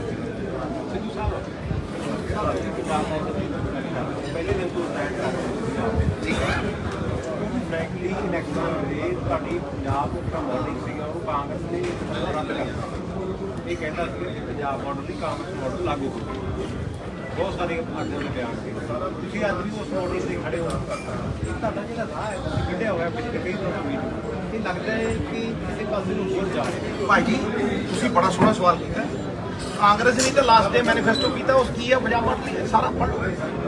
ਮੇਰੇ ਨਾਲ AICC ਦੇ ਸੈਕਟਰੀ ਬੈਠੇ ਆ, ਮੇਰੇ ਨਾਲ ਮਾਖਨ ਸਾਹਿਬ ਬੈਠੇ ਆ, ਮੇਰੇ ਨਾਲ 4 AICC ਦੇ ਬੰਦੇ ਹੋਰ ਬੈਠੇ ਆ, ਮੇਰੇ ਨਾਲ ਪ੍ਰਧਾਨ ਬੈਠਾ, ਮੇਰੇ ਨਾਲ ਚੀਫ ਮਿਨਿਸਟਰ ਬੈਠਾ, ਸਾਰਾ ਪੰਜਾਬ ਮਾਡਲ ਉੱਤੇ ਦਿੱਤਾ। ਤੁਸੀਂ ਦੇਖੋ ਉਹ ਤਾਂ ਔਨ ਰਿਕਾਰਡ ਹੈ। ਨਸ਼ਿਆਂ ਦਾ ਜਿਹੜਾ ਪੰਜਾਬ ਦੇ ਵਿੱਚ ਹੈ, ਨਸ਼ਿਆਂ ਦਾ ਜਿਹੜਾ ਮੁੱਦਾ ਸੀਗਾ ਜੀ, ਹੁਣ ਬਿਜਲੀ ਦਾ ਮੁੱਦਾ ਆ ਗਿਆ, ਦੂਜੇ ਮੁੱਦੇ ਆ ਗਏ, ਕਿਤੇ ਨਾ ਕਿਤੇ ਹੈਗਾ, ਪਰ ਰੋਜ਼ ਤੁਸੀਂ ਦੇਖੋ ਬਠਿੰਡਾ ਦੇ ਵਿੱਚ ਵੀ ਨੌਜਵਾਨਾਂ ਦੀਆਂ ਮੌਤਾਂ ਉਸ ਤਰ੍ਹਾਂ ਹੋ ਰਹੀਆਂ। ਸਾਰਿਆਂ ਨੂੰ ਪ੍ਰਾਇਰਟੀ ਲਾ ਇਹਨਾਂ ਨੂੰ ਤੇ ਨਸ਼ਿਆਂ ਤੇ ਨਹੀਂ ਲੈਣੀ ਚਾਹੀਦੀ। ਦੇਖੋ ਇਹ ਫਿਰ ਇੱਕ ਬੜਾ ਵਧੀਆ ਸਵਾਲ ਹੈ। ਦੇਖੋ ਜੀ ਤੁਸੀਂ ਇਹ ਭਾਜੀ ਇੱਕ ਮਿੰਟ, ਇਹ ਸਵਾਲ ਦੇਖੋ ਇਹਨਾਂ ਨੇ ਨਸ਼ਿਆਂ ਦਾ ਕੀਤਾ। ਤੁਸੀਂ ਨਸ਼ੇ ਨੂੰ ਇਦਾਂ ਨਹੀਂ ਦੇਖ ਸਕਦੇ ਵੀ ਇਹ ਨਸ਼ਾ ਆਇਆ ਦੂਰ ਹੋ ਗਿਆ। ਨੰਬਰ 1 ਤੁਸੀਂ ਨੌਜਵਾਨ ਨੂੰ ਓਪਰਚੁਨਿਟੀ ਕਿੱਥੇ ਦਿੱਤੀ? ਤੁਸੀਂ ਨੌਜਵਾਨ ਨੂੰ ਜਦੋਂ ਓਪਰਚੁਨਿਟੀ ਦਿਓਗੇ, ਉਹਨੂੰ ਕੋਈ ਹਾਏ ਦਿਓਗੇ, ਉਹਨੂੰ ਕੋਈ ਕੰਮ ਕਰਨ ਦੀ ਪ੍ਰੇਰਣਾ ਦਿਓਗੇ, ਉਹ ਨਸ਼ਾ ਕਿਉਂ ਕਰੂ? ਮੈਨੂੰ ਅਜੇ ਵੀ ਯਾਦ ਹੈ, ਇੱਥੇ ਕੋਕੇਨ ਹਾਈ ਹੈ, ਇੱਥੇ ਪਤਾ ਨਹੀਂ ਨੌਜਵਾਨ ਬੋਲਦੇ ਆ ਜੀ ਆ ਫਲਾਨੀ ਹਾਈ, ਸਾਨੂੰ ਤਾਂ ਛਿੱਕਾ ਮਾਰਨ ਦੀ ਹਾਈ। ਅਸੀਂ ਗਰਾਊਂਡ 'ਚ ਪਸੀਨੀ ਲੱਥਪੱਥ ਉਹਦੇ ਤੇ ਦੈਣ ਦੇਣੇ ਮਾਰੀਦਾ ਸੀ, ਅੱਖਾਂ ਬੰਦ ਕਰਕੇ ਅਸੀਂ ਸੋਚਿਆ ਯਾਰ ਆਹ ਵਧੀਆ ਠਾ, ਉਹ ਸਵੀਟ ਸਪੌਟ ਹੀ ਯਾਦ ਰਹਿਣਾ ਹੁੰਦਾ। ਸਵਾਮੀ ਵਿਵੇਕਾਨੰਦ ਕਹਿੰਦਾ ਭਾਈ ਰੱਬ ਲੱਭਣਾ ਫੁੱਟਬਾਲ ਦੀ ਗਰਾਊਂਡ 'ਚ ਮਿਲੂ ਨੌਜਵਾਨ ਨੂੰ। ਤੁਸੀਂ ਸ਼ਕਤੀ ਦਾ ਸਪੰਦਨ ਹਰੇਕ 'ਚ ਹੈ, ਤੁਸੀਂ ਉਹਨੂੰ ਸੰਚਾਲਿਤ ਕਰਨ ਲਈ ਦਿਸ਼ਾ ਦਿੱਤੀ ਹੈ। ਨੰਬਰ 1 ਨੰਬਰ 2 ਰੀਹੈਬਿਲਿਟੇਸ਼ਨ ਕਿੱਥੇ ਹੈ? ਵਿਪਰੂ ਨੋਰਫਿਨ ਦੀਆਂ ਟੇਬਲੇਟਾਂ ਦਾ ਘੁਟਾਲਾ ਹੈ, ਕਰੋੜਾਂ ਵੇਚਦੀਆਂ। ਦੱਸੋ ਕਰੋੜਾਂ ਵੇਚਦੀਆਂ? ਹਾਂਜੀ, that is not rehabilitation. ਵਿਪਰੂ ਨੋਰਫਿਨ ਨਾਲ ਕੋਈ ਰੀਹੈਬਿਲਿਟੇਸ਼ਨ ਭਾਈ ਕੰਸਲਟੈਂਸੀ ਹੁੰਦੀ ਹੈ, ਘੰਟਾ ਗੱਲਾਂ ਕਰਦੇ ਨੇ ਨਿਊਰੋਪੈਥਸ ਨਾਲ। ਉਸ ਤੋਂ ਬਾਅਦ ਨਸ਼ੇ ਚੋਂ ਨਿਕਲਣ ਦੇ ਲਈ ਘੱਟ ਤੋਂ ਘੱਟ ਨਹੀਂ ਸਾਲ ਦਵਾਈਆਂ ਖਾ ਕੇ ਫਿਰ ਬੰਦਾ ਨਿਕਲਦਾ। ਨੰਬਰ 3 ਜੌਬ ਓਪਰਚੁਨਿਟੀਜ਼ ਕਿੱਥੋਂ ਆਉਂਦੀਆਂ? ਮੈਂ ਕਿਹਾ ਸੀ ਸਰਦਾਰ ਮਨਮੋਹਨ ਸਿੰਘ ਨੇ ਆ ਕਲਸਟਰ ਫਾਰਮ ਦੇ ਵਿੱਚ ਨੌਕਰੀਆਂ ਦਿੱਤੀਆਂ ਸੀ, ਅਸੀਂ ਕਲਸਟਰ ਬਣਾਵਾਂਗੇ। ਚੁੱਕ ਲਓ, ਮੇਰੇ ਘਰ ਦੀ ਥੋੜਾ ਨਾ, ਮੇਰਾ ਤਾਂ ਅਨੁਭਵ ਹੈ 18 ਸਾਲਾਂ ਦਾ। ਚੁੱਕ ਲਓ ਕਲਸਟਰਾਂ ਦੇ ਵਿੱਚ, ਦੇਖੋ ਕਿੰਨੀਆਂ ਨੌਕਰੀਆਂ ਠਾਂ ਕਰਦੀਆਂ। ਜਿਹੜੀ ਜਗ੍ਹਾ ਦੇ ਉੱਤੇ ਜੋ ਉਗਦਾ, ਜਿਹੜੀ ਜਗ੍ਹਾ ਦੇ ਵਿੱਚ ਜਿਹੜੀ ਐਕਸਪਰਟੀਜ਼ ਹੈ, ਇੱਥੇ ਕਪਾਹ ਹੈ, ਸਪਿਨਿੰਗ ਮਿਲਾਂ ਲਾਓ, ਕਲਸਟਰ ਫਾਰਮੇਸ਼ਨ ਕਰੋ। ਔਰ ਨੌਜਵਾਨਾਂ ਨੂੰ ਪੌਣੇ ਘੰਟੇ ਦਾ ਸੰਬੋਧਨ ਹੈ, ਚੱਕੋ ਟਵਿੱਟਰ ਦੇ ਉੱਤੇ ਦੇਖੋ 45 ਮਿੰਟ ਦਾ, ਉਹ ਇੱਕ ਸੋਲੂਸ਼ਨ ਹੈ ਉਹਦੇ 'ਚ। ਲੇਕਿਨ ਪੋਲੀਟੀਕਲ ਵਿਲ ਚਾਹੀਦੀ ਹੈ, ਨੰਬਰ 1। ਨੰਬਰ 2 ਐਡਮਿਨਿਸਟ੍ਰੇਟਿਵ ਪਾਵਰ ਚਾਹੀਦੀ ਹੈ। ਸਾਨੂੰ ਤਾਂ ਪ੍ਰਧਾਨ ਹੋਣ ਦੇ ਨਾਤੇ ਬੰਦਾ ਨਹੀਂ ਲਾਣ ਦਿੱਤਾ। 3 ਮਹੀਨੇ ਅਸਤੀਫਾ ਦੇ ਹੀ ਰੱਖਿਆ ਵੀ ਭਾਈ ਡੀਜੀਪੀ ਬਦਲੋ, ਤੇ ਲੜਾਈਆਂ ਬੜੀਆਂ ਲੜੀਆਂ। ਕਿਹੜੀ ਉਹਦੇ ਦੀ ਲੜਾਈ ਲੜੀ? ਹੁਣ ਅੱਜ ਕਿਹੜੇ ਉਹਦੇ ਲਈ ਲੜ ਰਿਹਾ ਮੈਂ? ਨਸ਼ਿਆਂ ਦੇ ਮਾਮਲੇ ਦੇ ਉੱਤੇ ਤੁਸੀਂ ਗੱਲ ਕਰ ਰਹੇ ਹੋ। ਅੱਜ ਪੀਜੀਆਈ ਦੀ ਰਿਪੋਰਟ ਆਈ ਹੈ, ਮੈਂ 3 ਗੱਲਾਂ ਕਹੀਆਂ ਸਰ। ਪੀਜੀਆਈ ਦੀ ਰਿਪੋਰਟ ਆਈ ਹੈ 16% ਪੰਜਾਬ ਦੇ ਜਿਹੜੇ ਯੂਥ ਹੈ ਉਹ ਡਰੱਗ ਐਡਿਕਟ ਹੈ। ਦੁਨੀਆ ਦੇ ਵਿੱਚ 2% ਤੋਂ ਵੱਧ ਨਹੀਂ, ਹਰ 7ਵਾਂ ਪੰਜਾਬੀ ਪੀਜੀਆਈ ਕਹਿ ਰਿਹਾ ਡਰੱਗ ਐਡਿਕਟ ਹੈ। ਤੁਹਾਨੂੰ ਲੱਗਦਾ ਕਿ ਕੇਜਰੀਵਾਲ ਸਾਹਿਬ ਨੇ ਗੰਗਾ ਦਾ ਕੜਾਹ ਬਹੁਤ ਵੇਚਿਆ ਹੈਗਾ? ਤੁਹਾਨੂੰ ਲੱਗਦਾ ਕਿ ਇਨ ਫੈਕਟ ਇੱਥੇ ਹੁਣ ਗੰਗਾ ਦੇ ਕੜਾਹ ਦੀ ਨਹੀਂ, ਸੱਚ ਦੇ ਵਿੱਚ ਪ੍ਰੈਕਟੀਕਲੀ ਕੁਝ ਕਰਨ ਦੀ ਜ਼ਰੂਰਤ ਹੈ? ਸਰ, ਹਰ 5 ਪਿੰਡਾਂ ਦੇ ਵਿੱਚ ਖੇਡਾਂ ਦਾ ਇੱਕ ਓਪਰਚੁਨਿਟੀ ਹੋਣੀ ਚਾਹੀਦੀ ਹੈ। ਤੁਸੀਂ ਜ਼ਮੀਨਾਂ ਦੱਬੀਆਂ ਹੋਈਆਂ ਨੇ ਜਿਹੜੀਆਂ, ਵੈਸੇ ਵੀ ਸ਼ਾਮਲਾਟ ਦੀਆਂ ਜ਼ਮੀਨਾਂ ਨੇ, ਤੁਸੀਂ ਉੱਥੇ ਬੈਡਮਿੰਟਨ ਕੋਰਟ ਤੇ ਲਾਈ ਸਕਦੇ ਹੋ, ਬਾਸਕਟਬਾਲ ਕੋਰਟ ਤਾਂ ਲਾਈ ਸਕਦੇ ਹੋ, ਹੋਰ ਨਹੀਂ ਛੱਡੋ ਖਾੜਾ ਪੱਟ ਸਕਦੇ ਹੋ, ਕੌਡੀ ਮਹਾਰਾਜ। ਤੁਸੀਂ ਉਹ ਸਪੋਰਟਿੰਗ ਓਪਰਚੁਨਿਟੀ ਦਿਓ, ਪਹਿਲੀ ਗੱਲ। ਨੰਬਰ 2 ਤੁਸੀਂ ਓਪਰਚੁਨਿਟੀ ਦਿਓ ਜੌਬਸ ਦੀ। ਨੰਬਰ 3 ਰੀਹੈਬਿਲਿਟੇਸ਼ਨ ਦੀ। ਨੰਬਰ 4 ਮੈਂ ਜਿਹੜੀਆਂ ਗੱਲਾਂ ਕਰਦਾ ਕਲਸਟਰ ਫਾਰਮ ਦੇ ਵਿੱਚ ਜੌਬਸ ਦਿਓ ਨੌਜਵਾਨਾਂ ਨੂੰ। ਕਿੱਥੇ ਓਪਰਚੁਨਿਟੀ? ਕੋਈ ਵੀ talent is nothing without opportunity Sahib. therefore ਨਸ਼ੇ ਨੂੰ ਸਿਰਫ ਇਦਾਂ ਹੀ ਨਾ ਦੇਖੋ ਵੱਡੀ ਖੋਲ ਕੇ ਨਸ਼ੇ ਰੋਕਦੇ ਆ, ਇਹਨੂੰ 3-4 ਪ੍ਰੋਂਗਡ ਤਰੀਕੇ ਦੇ ਨਾਲ ਤੁਸੀਂ ਦੇਖੋਗੇ ਤੇ ਫਿਰ ਨਸ਼ਾ। ਕਿੰਨੇ ਰੀਹੈਬਿਲਿਟੇਸ਼ਨ ਸੈਂਟਰ ਨੇ ਸਰ ਜਿਹੜੇ ਪੰਜਾਬ ਚੱਲਦੇ ਆ? ਦਿਖਾਓ। ਤੇ ਕਿੰਨੇ ਸਪੋਰਟਿੰਗ ਸੈਂਟਰਸ ਨੇ ਆਫ ਐਕਸਲੈਂਸ? ਕਿੰਨੇ ਇਹੋ ਜਿਹੇ ਥਾਂ ਨੇ? ਇਸ ਕਰਕੇ ਇਹ ਹੋਲਿਸਟਿਕ ਅਪਰੋਚ ਹੈ, ਬਟ ਇਹਦੇ ਲਈ ਵੀ ਫੰਡਸ ਦੀ ਲੋੜ ਹੈ। ਨੈਕਸਟ ਵਨ ਸਰ, SYL ਦੇ ਮੁੱਦੇ ਤੇ ਲੈ ਕੇ ਸੁਸ਼ੀਲ ਗੁਪਤਾ ਜੋ ਹਰਿਆਣਾ ਦੇ ਪ੍ਰਭਾਰੀ ਵੀ ਹੈ, ਰਾਜ ਸਭਾ ਸੰਸਦ ਨੇ, ਉਹਨਾਂ ਦਾ ਵੱਡੀ ਸਟੇਟਮੈਂਟ ਆਈ ਹੈ ਕਿ ਹਾਲੇ ਤੱਕ ਨਾ ਤਾਂ ਪ੍ਰਦੇਸ਼ ਜਿਹੜੀ ਸਰਕਾਰ ਹੈ ਉਹਨਾਂ ਨੇ, ਨਾ ਕੇਂਦਰ ਸਰਕਾਰ ਨੇ ਪਿੰਡਾਂ ਦੇ ਵਿੱਚ ਪਾਣੀ ਪਹੁੰਚਾਇਆ ਹਰਿਆਣਾ ਦੇ। ਅਸੀਂ ਪਹੁੰਚਾਵਾਂਗੇ। ਦੇਖੋ, ਮੇਰੀ ਗੱਲ ਨੂੰ ਧਿਆਨ ਨਾਲ ਸਮਝ ਲਓ। ਪੰਜਾਬ ਕੋਲ ਪਾਣੀ ਹੋਏ, ਜੇ ਪੰਜਾਬ ਕੋਲ ਆਪਣੀ ਜ਼ਰੂਰਤ ਲਈ ਪਾਣੀ ਹੈ ਤੇ ਦੂਆਂ ਨੂੰ ਕਿਵੇਂ ਦੇ ਦੀ? ਨੰਬਰ 2 ਜੇ ਅੱਜ ਦੀ ਗੱਲ ਹੈ ਨਾ, ਜਿਹੜੀ ਇਹ ਟਿਊਬਵੈਲਾਂ ਵਾਲੀ ਪ੍ਰੋਬਲਮ ਹੈ, ਡਾਰਕ ਜ਼ੋਨ ਬਣ ਰਹੀ ਹੈ, ਇਹਦਾ ਜੇ ਅਸਲੀ ਕੋਈ ਸੋਲੂਸ਼ਨ ਹੈ ਤੇ ਨਹਿਰੀ ਪਾਣੀ ਹੈ ਖੇਤਾਂ 'ਚ। ਤੇ ਭਾਈ ਮੈਂ ਉਹ ਦਿਨ ਦੇਖਿਆ ਵੀ ਮੇਰਾ ਦੋਸਤ ਹੁੰਦਾ ਸੀ, ਉਹਦਾ ਫਾਦਰ ਚੀਫ ਇੰਜੀਨੀਅਰ ਹੁੰਦਾ ਸੀ ਭਗਤ ਸਿੰਘ ਸੰਧੂ। ਮੈਂ ਉਹਦੀ ਗੱਡੀ 'ਚ ਬੈਠ ਕੇ ਜਾਂਦਾ, ਟੇਲ ਤੱਕ ਪਾਣੀ ਜਾਂਦਾ ਹੁੰਦਾ ਸੀ। ਉਹ ਐਂਡ ਦੇ ਵਿੱਚ ਜਾ ਕੇ ਜਦੋਂ ਟੇਲ ਦੇ ਐਂਡ ਤੇ ਜਾਂਦੇ ਹੁੰਦੇ ਨਾ, ਔਰ ਉਹ ਰੈਸਟ ਹਾਊਸ ਜਿਹਨਾਂ ਕਦੀ ਠਹਿਰਦੇ ਹੁੰਦੇ, ਸਭ ਵਿਕੇ, ਸਭ ਵੇਚਦੇ। ਮੈਂ ਨਾਂ ਨਹੀਂ ਲੈਣਾ ਕਿਹਨੇ ਵੇਚਦੇ, ਤੁਹਾਨੂੰ ਪਤਾ ਕਿਹਨੇ ਵੇਚਦੇ, ਠੀਕ ਹੈ? ਕੌਡੀਆਂ ਦੇ ਭਾਅ ਉੱਥੇ ਦੀ ਠਹਿਰਦੇ ਹੁੰਦੇ, ਐਂਡ ਤੱਕ ਟੇਲ ਦੇ ਪਾਣੀ ਜਾਂਦਾ ਹੁੰਦਾ ਸੀ। ਹੁਣ ਮੋਗੇ ਕਬਜ਼ੇ ਕੀਤੇ ਹੋਏ, ਕਿੱਥੇ ਨਹਿਰੀ ਪਾਣੀ ਸਿੱਧੂ ਸਾਹਿਬ? ਇਸ ਕਰਕੇ ਪੰਜਾਬ ਦੇ ਪਾਣੀਆਂ ਨੂੰ ਅਗਰ ਤੁਸੀਂ ਦੇਖਣਾ ਹੈ ਤੇ ਉਹਨਾਂ ਨੂੰ ਪੰਜਾਬ ਦੇ ਲਈ ਅਸੀਂ ਕਿਸ ਤਰ੍ਹਾਂ ਇਸਤੇਮਾਲ ਕਰ ਸਕਦੇ ਹਾਂ। ਜੇ ਕਿਸੇ ਨੇ ਲੈਣਾ ਤੇ ਰਾਇਲਟੀ ਦੇਵੇ। ਸਿੱਧੂ ਸਾਹਿਬ, ਹਾਂਜੀ ਸਿੱਧੂ ਸਾਹਿਬ, ਜਿੰਨੀਆਂ ਵੀ ਹੁਣ ਤੱਕ ਤੁਹਾਡੀਆਂ ਪੰਜਾਬ 'ਚ ਮੀਟਿੰਗਾਂ ਹੋਈਆਂ ਕਾਂਗਰਸ ਲੀਡਰਸ਼ਿਪ ਨਾਲ ਜਾਂ MLA ਨਾਲ, ਇਸ ਤੋਂ ਲੈ ਕੇ ਹੁਣ ਅਗਲਾ ਪੜਾਅ ਤੁਹਾਡਾ ਕੀ ਹੋਊਗਾ? ਕੋਈ ਪੰਜਾਬ ਲੈਵਲ ਤੇ ਕੋਈ ਵੱਡਾ ਕੱਟ ਜਾਂ ਹਾਈ ਕਮਾਂਡ ਨੂੰ ਮਿਲਣਾ? ਅਸੀਂ ਸਰ ਪਹਿਲਾਂ 50-50, 100-100 ਜਿਵੇਂ ਤੁਸੀਂ ਅੱਜ ਦੇਖਿਆ ਮੌਤਬਰ ਬੰਦਿਆਂ ਨਾਲ ਮਿਲਾਂਗੇ। ਜੀ ਫਿਰ ਅਸੀਂ ਵਰਕਰ ਮੀਟਿੰਗਾਂ ਕਰਾਂਗੇ। ਨੈਕਸਟ ਕਿਹੜਾ ਜਿਹੜਾ ਅਗਲਾ ਆਊਗਾ ਉਹ ਵਰਕਰ ਮੀਟਿੰਗ ਹੋਏਗੀ 500 ਦੀ 400 ਦੀ ਹਰ ਥਾਂ ਤੇ। ਅਸੀਂ ਵਰਕਰ ਮਰ ਨਹੀਂ ਦੇਣਾ ਸਾਹਿਬ। ਇਹ ਤੇ ਕੁਕੜੀ ਦੇ ਫੰਗਾਂ ਵਾਂਗ ਖਿਲਰ ਜਾਣਗੇ, ਮੈਨੂੰ ਪਤਾ ਹੈ ਕਿਵੇਂ ਖਿਲਰਨਗੇ ਇਹ, ਮੈਨੂੰ ਪਤਾ ਹੈ। ਮੈਂ ਜਾਣਦਾ ਇਹਨਾਂ ਦੇ ਪੱਲੇ ਹੀ ਕੱਖ ਨਹੀਂ। ਲੋਕ ਤੇ ਇਹ ਕਹਿੰਦੇ ਇਹਨਾਂ ਦੇ ਵੱਸਦੀ ਨਹੀਂ, ਮੈਂ ਵੀ ਕਹਿੰਦਾ, ਲੇਕਿਨ ਅਸੀਂ ਮੌਕਾ ਦੇਵਾਂਗੇ। ਐਜ਼ ਐਨ ਆਪੋਜੀਸ਼ਨ ਅਸੀਂ ਸਨਮਾਨ ਕਰਾਂਗੇ, ਅਸੀਂ ਹਰ ਤਰ੍ਹਾਂ ਸਹਿਯੋਗ ਕਰਾਂਗੇ। ਇਸ ਕਰਕੇ ਪਹਿਲਾ ਕੰਮ ਇਹ ਹੈ ਵੀ 100-200 ਬੰਦਿਆਂ ਨਾਲ ਮੁਲਾਕਾਤ ਆ। ਦੇਖੋ ਪਤਵੰਤੇ ਸੱਜਣ ਨੇ, ਕੋਈ MP ਹੈ, ਕੋਈ MLA ਹੈ, ਕੋਈ ਕੁਛ ਹੈ, ਕੋਈ ਕੁਛ, ਠੀਕ ਹੈ, ਔਰ ਸਾਰੇ ਹੀ ਸਿਆਣੇ ਨੇ। ਉਸ ਤੋਂ ਬਾਅਦ ਅਸੀਂ ਵਰਕਰ ਮੀਟਿੰਗ ਕਰਾਂਗੇ 500 ਦੀ। ਤੇ ਮਹਾਰਾਜ ਜਦੋਂ ਥੋੜੀ ਜਿਹੀ ਠੰਡ ਆਈ, ਰੈਲੀਆਂ ਦੇਖਿਓ ਥਾੜ ਕਰਦੇ ਇਹ ਸਾਰੇ ਨਿਰਾਸ਼ ਨੇ ਜੀ ਕਾਂਗਰਸ ਲੀਡਰਸ਼ਿਪ ਤੋਂ। ਸਿੱਧੂ ਸਾਹਿਬ ਇਹ ਸਾਰੇ ਨਿਰਾਸ਼ ਵੀ ਨੇ ਜੀ ਕਾਂਗਰਸ ਲੀਡਰਸ਼ਿਪ ਤੋਂ। ਕਿਸੇ ਦੀ ਟਿਕਟ ਘਟਦੀ, ਕਿਸੇ ਨੂੰ ਨਹੀਂ ਦਿੱਤੀ, ਜਾਂ ਕਿਸੇ ਨਾਲ ਵਿਤਕਰੇਬਾਜ਼ੀ ਹੋਈ ਹੈ, ਉਸ ਦਾ ਫਿਰ ਕੀ? ਨਿਰਾਸ਼ਾ ਦੇ ਵਿੱਚ ਪ੍ਰਤੀਕਸ਼ਾ ਅੰਨੇ ਦੀ ਲਾਠੀ ਸਮਾਨ ਹੁੰਦੀ ਹੈ ਮਿੱਤਰਾ। ਸਬਰ ਰੱਖੀਏ, ਵੱਟ ਦਿਆਂਗੇ ਕੱਢ। ਕਿਤੇ ਨਹੀਂ ਕਾਂਗਰਸ ਹਾਰੀ ਹੈ, ਮਰੀ ਥੋੜਾ ਨਾ, ਬਰਫ਼ ਦੀ ਡਲੀ ਹੈ, ਕੋਈ ਪਿਘਲ ਜੂ। ਸਰ ਸਿਆਸੀ ਗੱਲਾਂ ਦੇ ਵਿੱਚ ਚਰਚਾ ਹੈ ਕਿ ਸੁਨੀਲ ਜਾਖੜ ਜੀ ਜਿਹੜਾ ਰਿਜ਼ਾਈਨ ਕਰ ਰਹੇ ਤੇ ਆਮ ਆਦਮੀ ਪਾਰਟੀ ਦੇ ਵਿੱਚ ਜਾ ਸਕਦੇ ਆ। ਮਿੱਤਰਾ ਉਹਨਾਂ ਦਾ ਘਰ ਦਾ ਐਡਰੈਸ ਦੇ ਦੇਣਾ, ਜਾ ਸਵਾਲ ਪੁੱਛ। ਤੁਸੀਂ ਵਰਕਰਾਂ ਦੀ ਮੀਟਿੰਗ ਦੀ ਗੱਲ ਕੋਈ ਯਾਰ ਸਿੱਧੂ ਨੂੰ ਕੱਚਾ ਸਮਝਿਆ। ਤੁਸੀਂ ਵਰਕਰਾਂ ਦੀ ਮੀਟਿੰਗ ਦੀ ਗੱਲ ਕੀਤੀ ਆ, ਪਰ ਇੱਥੇ ਅੱਜ ਬਠਿੰਡੇ ਦੀ ਜਿਹੜੀ ਲੋਕਲ ਲੀਡਰਸ਼ਿਪ ਵਗੈਰਾ ਹਾਜ਼ਰ ਮੈਂ ਕਹਿੰਦਾ ਮੇਰੀ ਗੱਲ ਸੁਣੋ, ਜਿਹੜੀ ਬਠਿੰਡੇ ਦੀ ਲੋਕਲ ਜਿਹੜਾ ਉਹ ਕਿਤੇ ਜਲੰਧਰ ਫਿਰਦੀ ਸੀ, ਕਦੇ ਕਿਤੇ ਫਿਰਦੀ ਹੈ, ਕਦੇ ਕਿਤੇ ਫਿਰਦੀ, ਉਹ ਕੰਮ ਕਰ ਰਹੀ ਹੈ ਨਾ ਕਾਂਗਰਸ ਲਈ। ਤੁਹਾਡਾ ਆਉਣ ਦਾ ਪਤਾ ਨਹੀਂ ਸੀ? ਮੇਰੀ ਗੱਲ ਨੂੰ ਸੁਣੋ, ਮੈਨੂੰ ਉਹਨਾਂ ਦੇ ਆਉਣ ਦਾ ਪਤਾ ਸੀ। ਮੈਂ ਫੋਨ ਤੇ ਗੱਲ ਕੀਤੀ, ਮੈਂ ਬੇਟਾ ਹੁਣੇ ਆ ਜਾ। ਇਹ ਸਾਰੇ ਤਾਂ ਨਹੀਂ ਗਏ ਹੋਣਗੇ ਯਾਰ ਦੇਖ ਮੇਰੀ ਗੱਲ, ਸਾਡਾ ਕੋਈ ਲੜਾਈ ਨਹੀਂ, ਸਾਰੇ ਕਾਂਗਰਸੀ ਅੱਡ ਅੱਡ ਕੰਮ ਕਰ ਰਹੇ ਨੇ। ਕੋਈ ਜ਼ਰੂਰੀ ਹੈ ਵੀ ਸਾਰੇ ਮੇਰੇ ਨਾਲ ਜਾਣ ਜਾਂ ਸਾਰੇ ਉਹਦੇ ਨਾਲ ਜਾਣ ਜਾਂ ਸਾਰੇ ਉਹਦੇ ਨਾਲ ਜਾਣ। ਅਸੀਂ ਕੰਮ ਕੀ ਕਰ ਰਹੇ ਹਾਂ? ਦੇਖ ਪੰਜਾਬ ਦੀ ਉત્ਥਾਨ ਦੀ ਗੱਲ ਕਰ ਰਹੇ ਹਾਂ, ਲੋਕ ਮਸਲਿਆਂ ਦੀ ਗੱਲ ਕਰ ਰਹੇ ਹਾਂ। ਕੀ ਸਵਾਰਥ ਹੈ ਭਾਈ? ਇੱਕ ਮੰਚ ਤੇ ਵੀ ਇਕੱਠੇ ਹੋ ਸਕਦੇ। ਮੈਂ ਕਿਹਾ ਬਿਲਕੁਲ ਹੋਵਾਂਗੇ। ਕੌਣ ਨਹੀਂ ਇਕੱਠਾ ਹੋਊ? ਜਿੱਦਣ ਉਹਦੀ ਉਹ ਹੋਊਗੀ ਮੈਂ ਸਭ ਤੋਂ ਅੱਗੇ ਖੜਾ ਹੂੰ। ਸਿੱਧੂ ਸਾਹਿਬ ਜਿੱਦਣ ਇਲੈਕਸ਼ਨ ਸੀ ਉਹਦੀ ਕੌਣ ਖੜਾ ਸੀ ਇੱਥੇ 75-25 ਵਾਲੀ ਚ? ਇਹ ਜਵਾਬ ਮਿੱਤਰਾ ਪੁੱਛਦਾ ਹੀ ਜਾਣਦਾ ਕਿ ਦੇਣਾ ਜਾਣਦਾ ਹੈ। ਤੇ ਉਹਦੇ ਲਈ ਮੇਰਾ ਮੰਤਰਾਲਾ ਚਲਾ ਗਿਆ ਸੀ। ਸਿੱਧੂ ਸਾਹਿਬ ਇਹ ਬੋਲਿਆ ਵੀ ਨਹੀਂ ਸੀ, ਫਿਰ ਵੀ ਖੜਾ ਰਿਹਾ ਸਿੱਧੂ। ਇਹ ਵੱਡਾ ਬਲਦਾਨ ਹੈ। ਫਿਰ ਸਿੱਧੂ ਸਾਹਿਬ ਤੁਸੀਂ 75-25 ਦੀ ਗੱਲ ਕੀਤੀ ਹੈ, ਮੈਂ ਚਲੋ ਹੁਣ ਉਹਨੂੰ ਲਾ ਦਿਓ ਜੇ ਚਲੀ ਗਈ ਉਹ 75-25 ਹੁਣ ਤਾਂ 100% ਖੜਾ ਇੱਥੇ ਬਠਿੰਡੇ ਦਾ ਸਾਹਿਬ। ਸਿੱਧੂ ਸਾਹਿਬ ਇੱਕ ਬਠਿੰਡੇ ਦਾ ਇੱਕ ਸਵਾਲ ਹੈ। ਚਲੋ ਤੁਸੀਂ 75-25 ਤੋਂ ਗੱਲ ਕੀਤੀ, ਸਾਰੇ ਹੀ ਚਲੇ ਗਏ। ਇੱਕ ਤੁਹਾਡੇ ਜਿਹੜੇ ਪੰਜਾਬ ਕਾਂਗਰਸ ਦੇ ਮੌਜੂਦਾ ਪ੍ਰਧਾਨ ਆ, ਤੁਹਾਡਾ ਕੋਈ ਸਪਸ਼ਟ ਜਵਾਬ ਦੇ ਦਿਓ। ਇਹਦਾ ਵੀ ਸਵਾਲ ਦਾ ਜਵਾਬ ਦੇਣ ਦੀ ਕੋਸ਼ਿਸ਼ ਕਰੋ ਕਿ ਰਾਜਾ ਵੜਿੰਗ ਨੇ ਵੀ ਆਖਿਆ, ਰਵਿੰਦਰ ਲਾਡੀ ਤੁਹਾਡੇ ਨਾਲ ਬੈਠੇ, ਇਹਨਾਂ ਨੇ ਵੀ ਆਖਿਆ, ਈਵਨ ਸ਼੍ਰੋਮਣੀ ਅਕਾਲੀ ਦਲ ਦਾ ਜਿਹੜਾ ਕੈਂਡੀਡੇਟ ਸੀ ਉਹਨੇ ਵੀ ਕਹਿਤਾ ਵੀ ਤਾਇਆ ਭਤੀਜਾ ਰਲੇ ਹੋਏ ਸੀਗੇ। ਤੁਹਾਡਾ ਕੀ ਕਹਿਣਾ ਤੇ ਟਿੱਪਣੀ ਕੀ? ਦੇਖੋ ਮੇਰਾ ਕੀ ਕਹਿਣਾ, ਲੋਕਾਂ ਨੇ ਬੀਜਦੇ। ਕੁਛ ਲੱਗਦਾ ਸੀ ਤੁਹਾਨੂੰ ਪਹਿਲਾਂ ਨਾਲ? ਦੇਖੋ ਮੇਰੀ ਇੱਕ ਗੱਲ ਨੂੰ ਸਮਝੋ, ਮੇਰੇ ਕਹਿਣ ਦਾ ਕੋਈ ਫਰਕ ਨਹੀਂ ਪੈਂਦਾ।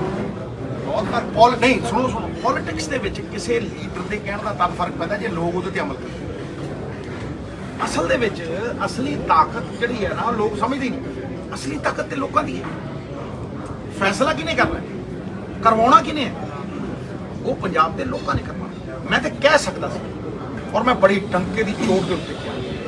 ਉਹ ਕਹਿਣ ਦੀ ਤਾਕਤ ਮੇਰੀ ਕੀ ਹੈ? ਇਮਾਨਦਾਰੀ।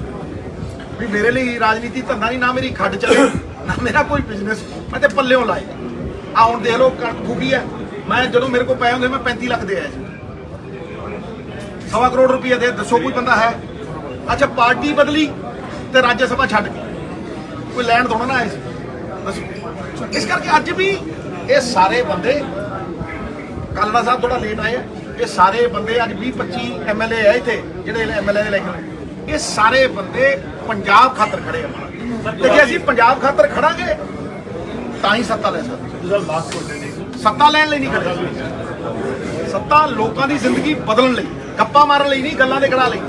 ਲਾਸਟ ਕੁਐਸਚਨ, ਤੁਸੀਂ ਪੰਜਾਬ ਵਿਕਾਸ ਨੂੰ ਦੇਸ਼ ਤੇ ਕਰ ਰਹੇ ਹੋ ਕਿ ਆਪਣੀ ਲੈਵਲ ਤੇ ਕਰ ਰਹੇ ਹੋ? ਮੇਰੀ ਗੱਲ ਨੂੰ ਸੁਣੋ, ਹਰ ਚੀਜ਼ ਜਿਹੜੀ ਹੈ, ਕੋਈ ਮੈਨੂੰ ਇਹ ਦੱਸੋ 57 ਸਾਲ ਦੀ ਉਮਰ 'ਚ ਕੋਈ ਬੰਦਾ ਨਿਆਣਾ ਹੁੰਦਾ? ਮੈਨੂੰ ਇਹ ਦੱਸ। ਜਦੋਂ ਅਸੀਂ ਆਪੋਜੀਸ਼ਨ ਨੂੰ ਜਵਾਬਦੇਹੀ ਬਣਾ ਰਹੇ ਹਾਂ, ਪੰਜਾਬ ਦੇ ਮੁੱਦੇ ਚੱਕ ਰਹੇ ਹਾਂ, ਅਸੀਂ ਪੰਜਾਬ ਦੇ ਵੀ ਭਲੇ ਲਈ ਕਰ ਰਹੇ ਹਾਂ, ਕਾਂਗਰਸ ਦੇ ਵੀ ਭਲੇ ਲਈ ਕਰ ਰਹੇ ਹਾਂ। ਇੱਥੇ ਉੱਠੋ ਕਾਂਗਰਸ, ਘਰੇ ਬਹਿ ਕੇ ਤੇ ਨਹੀਂ ਉੱਠਣੀ। Thank you.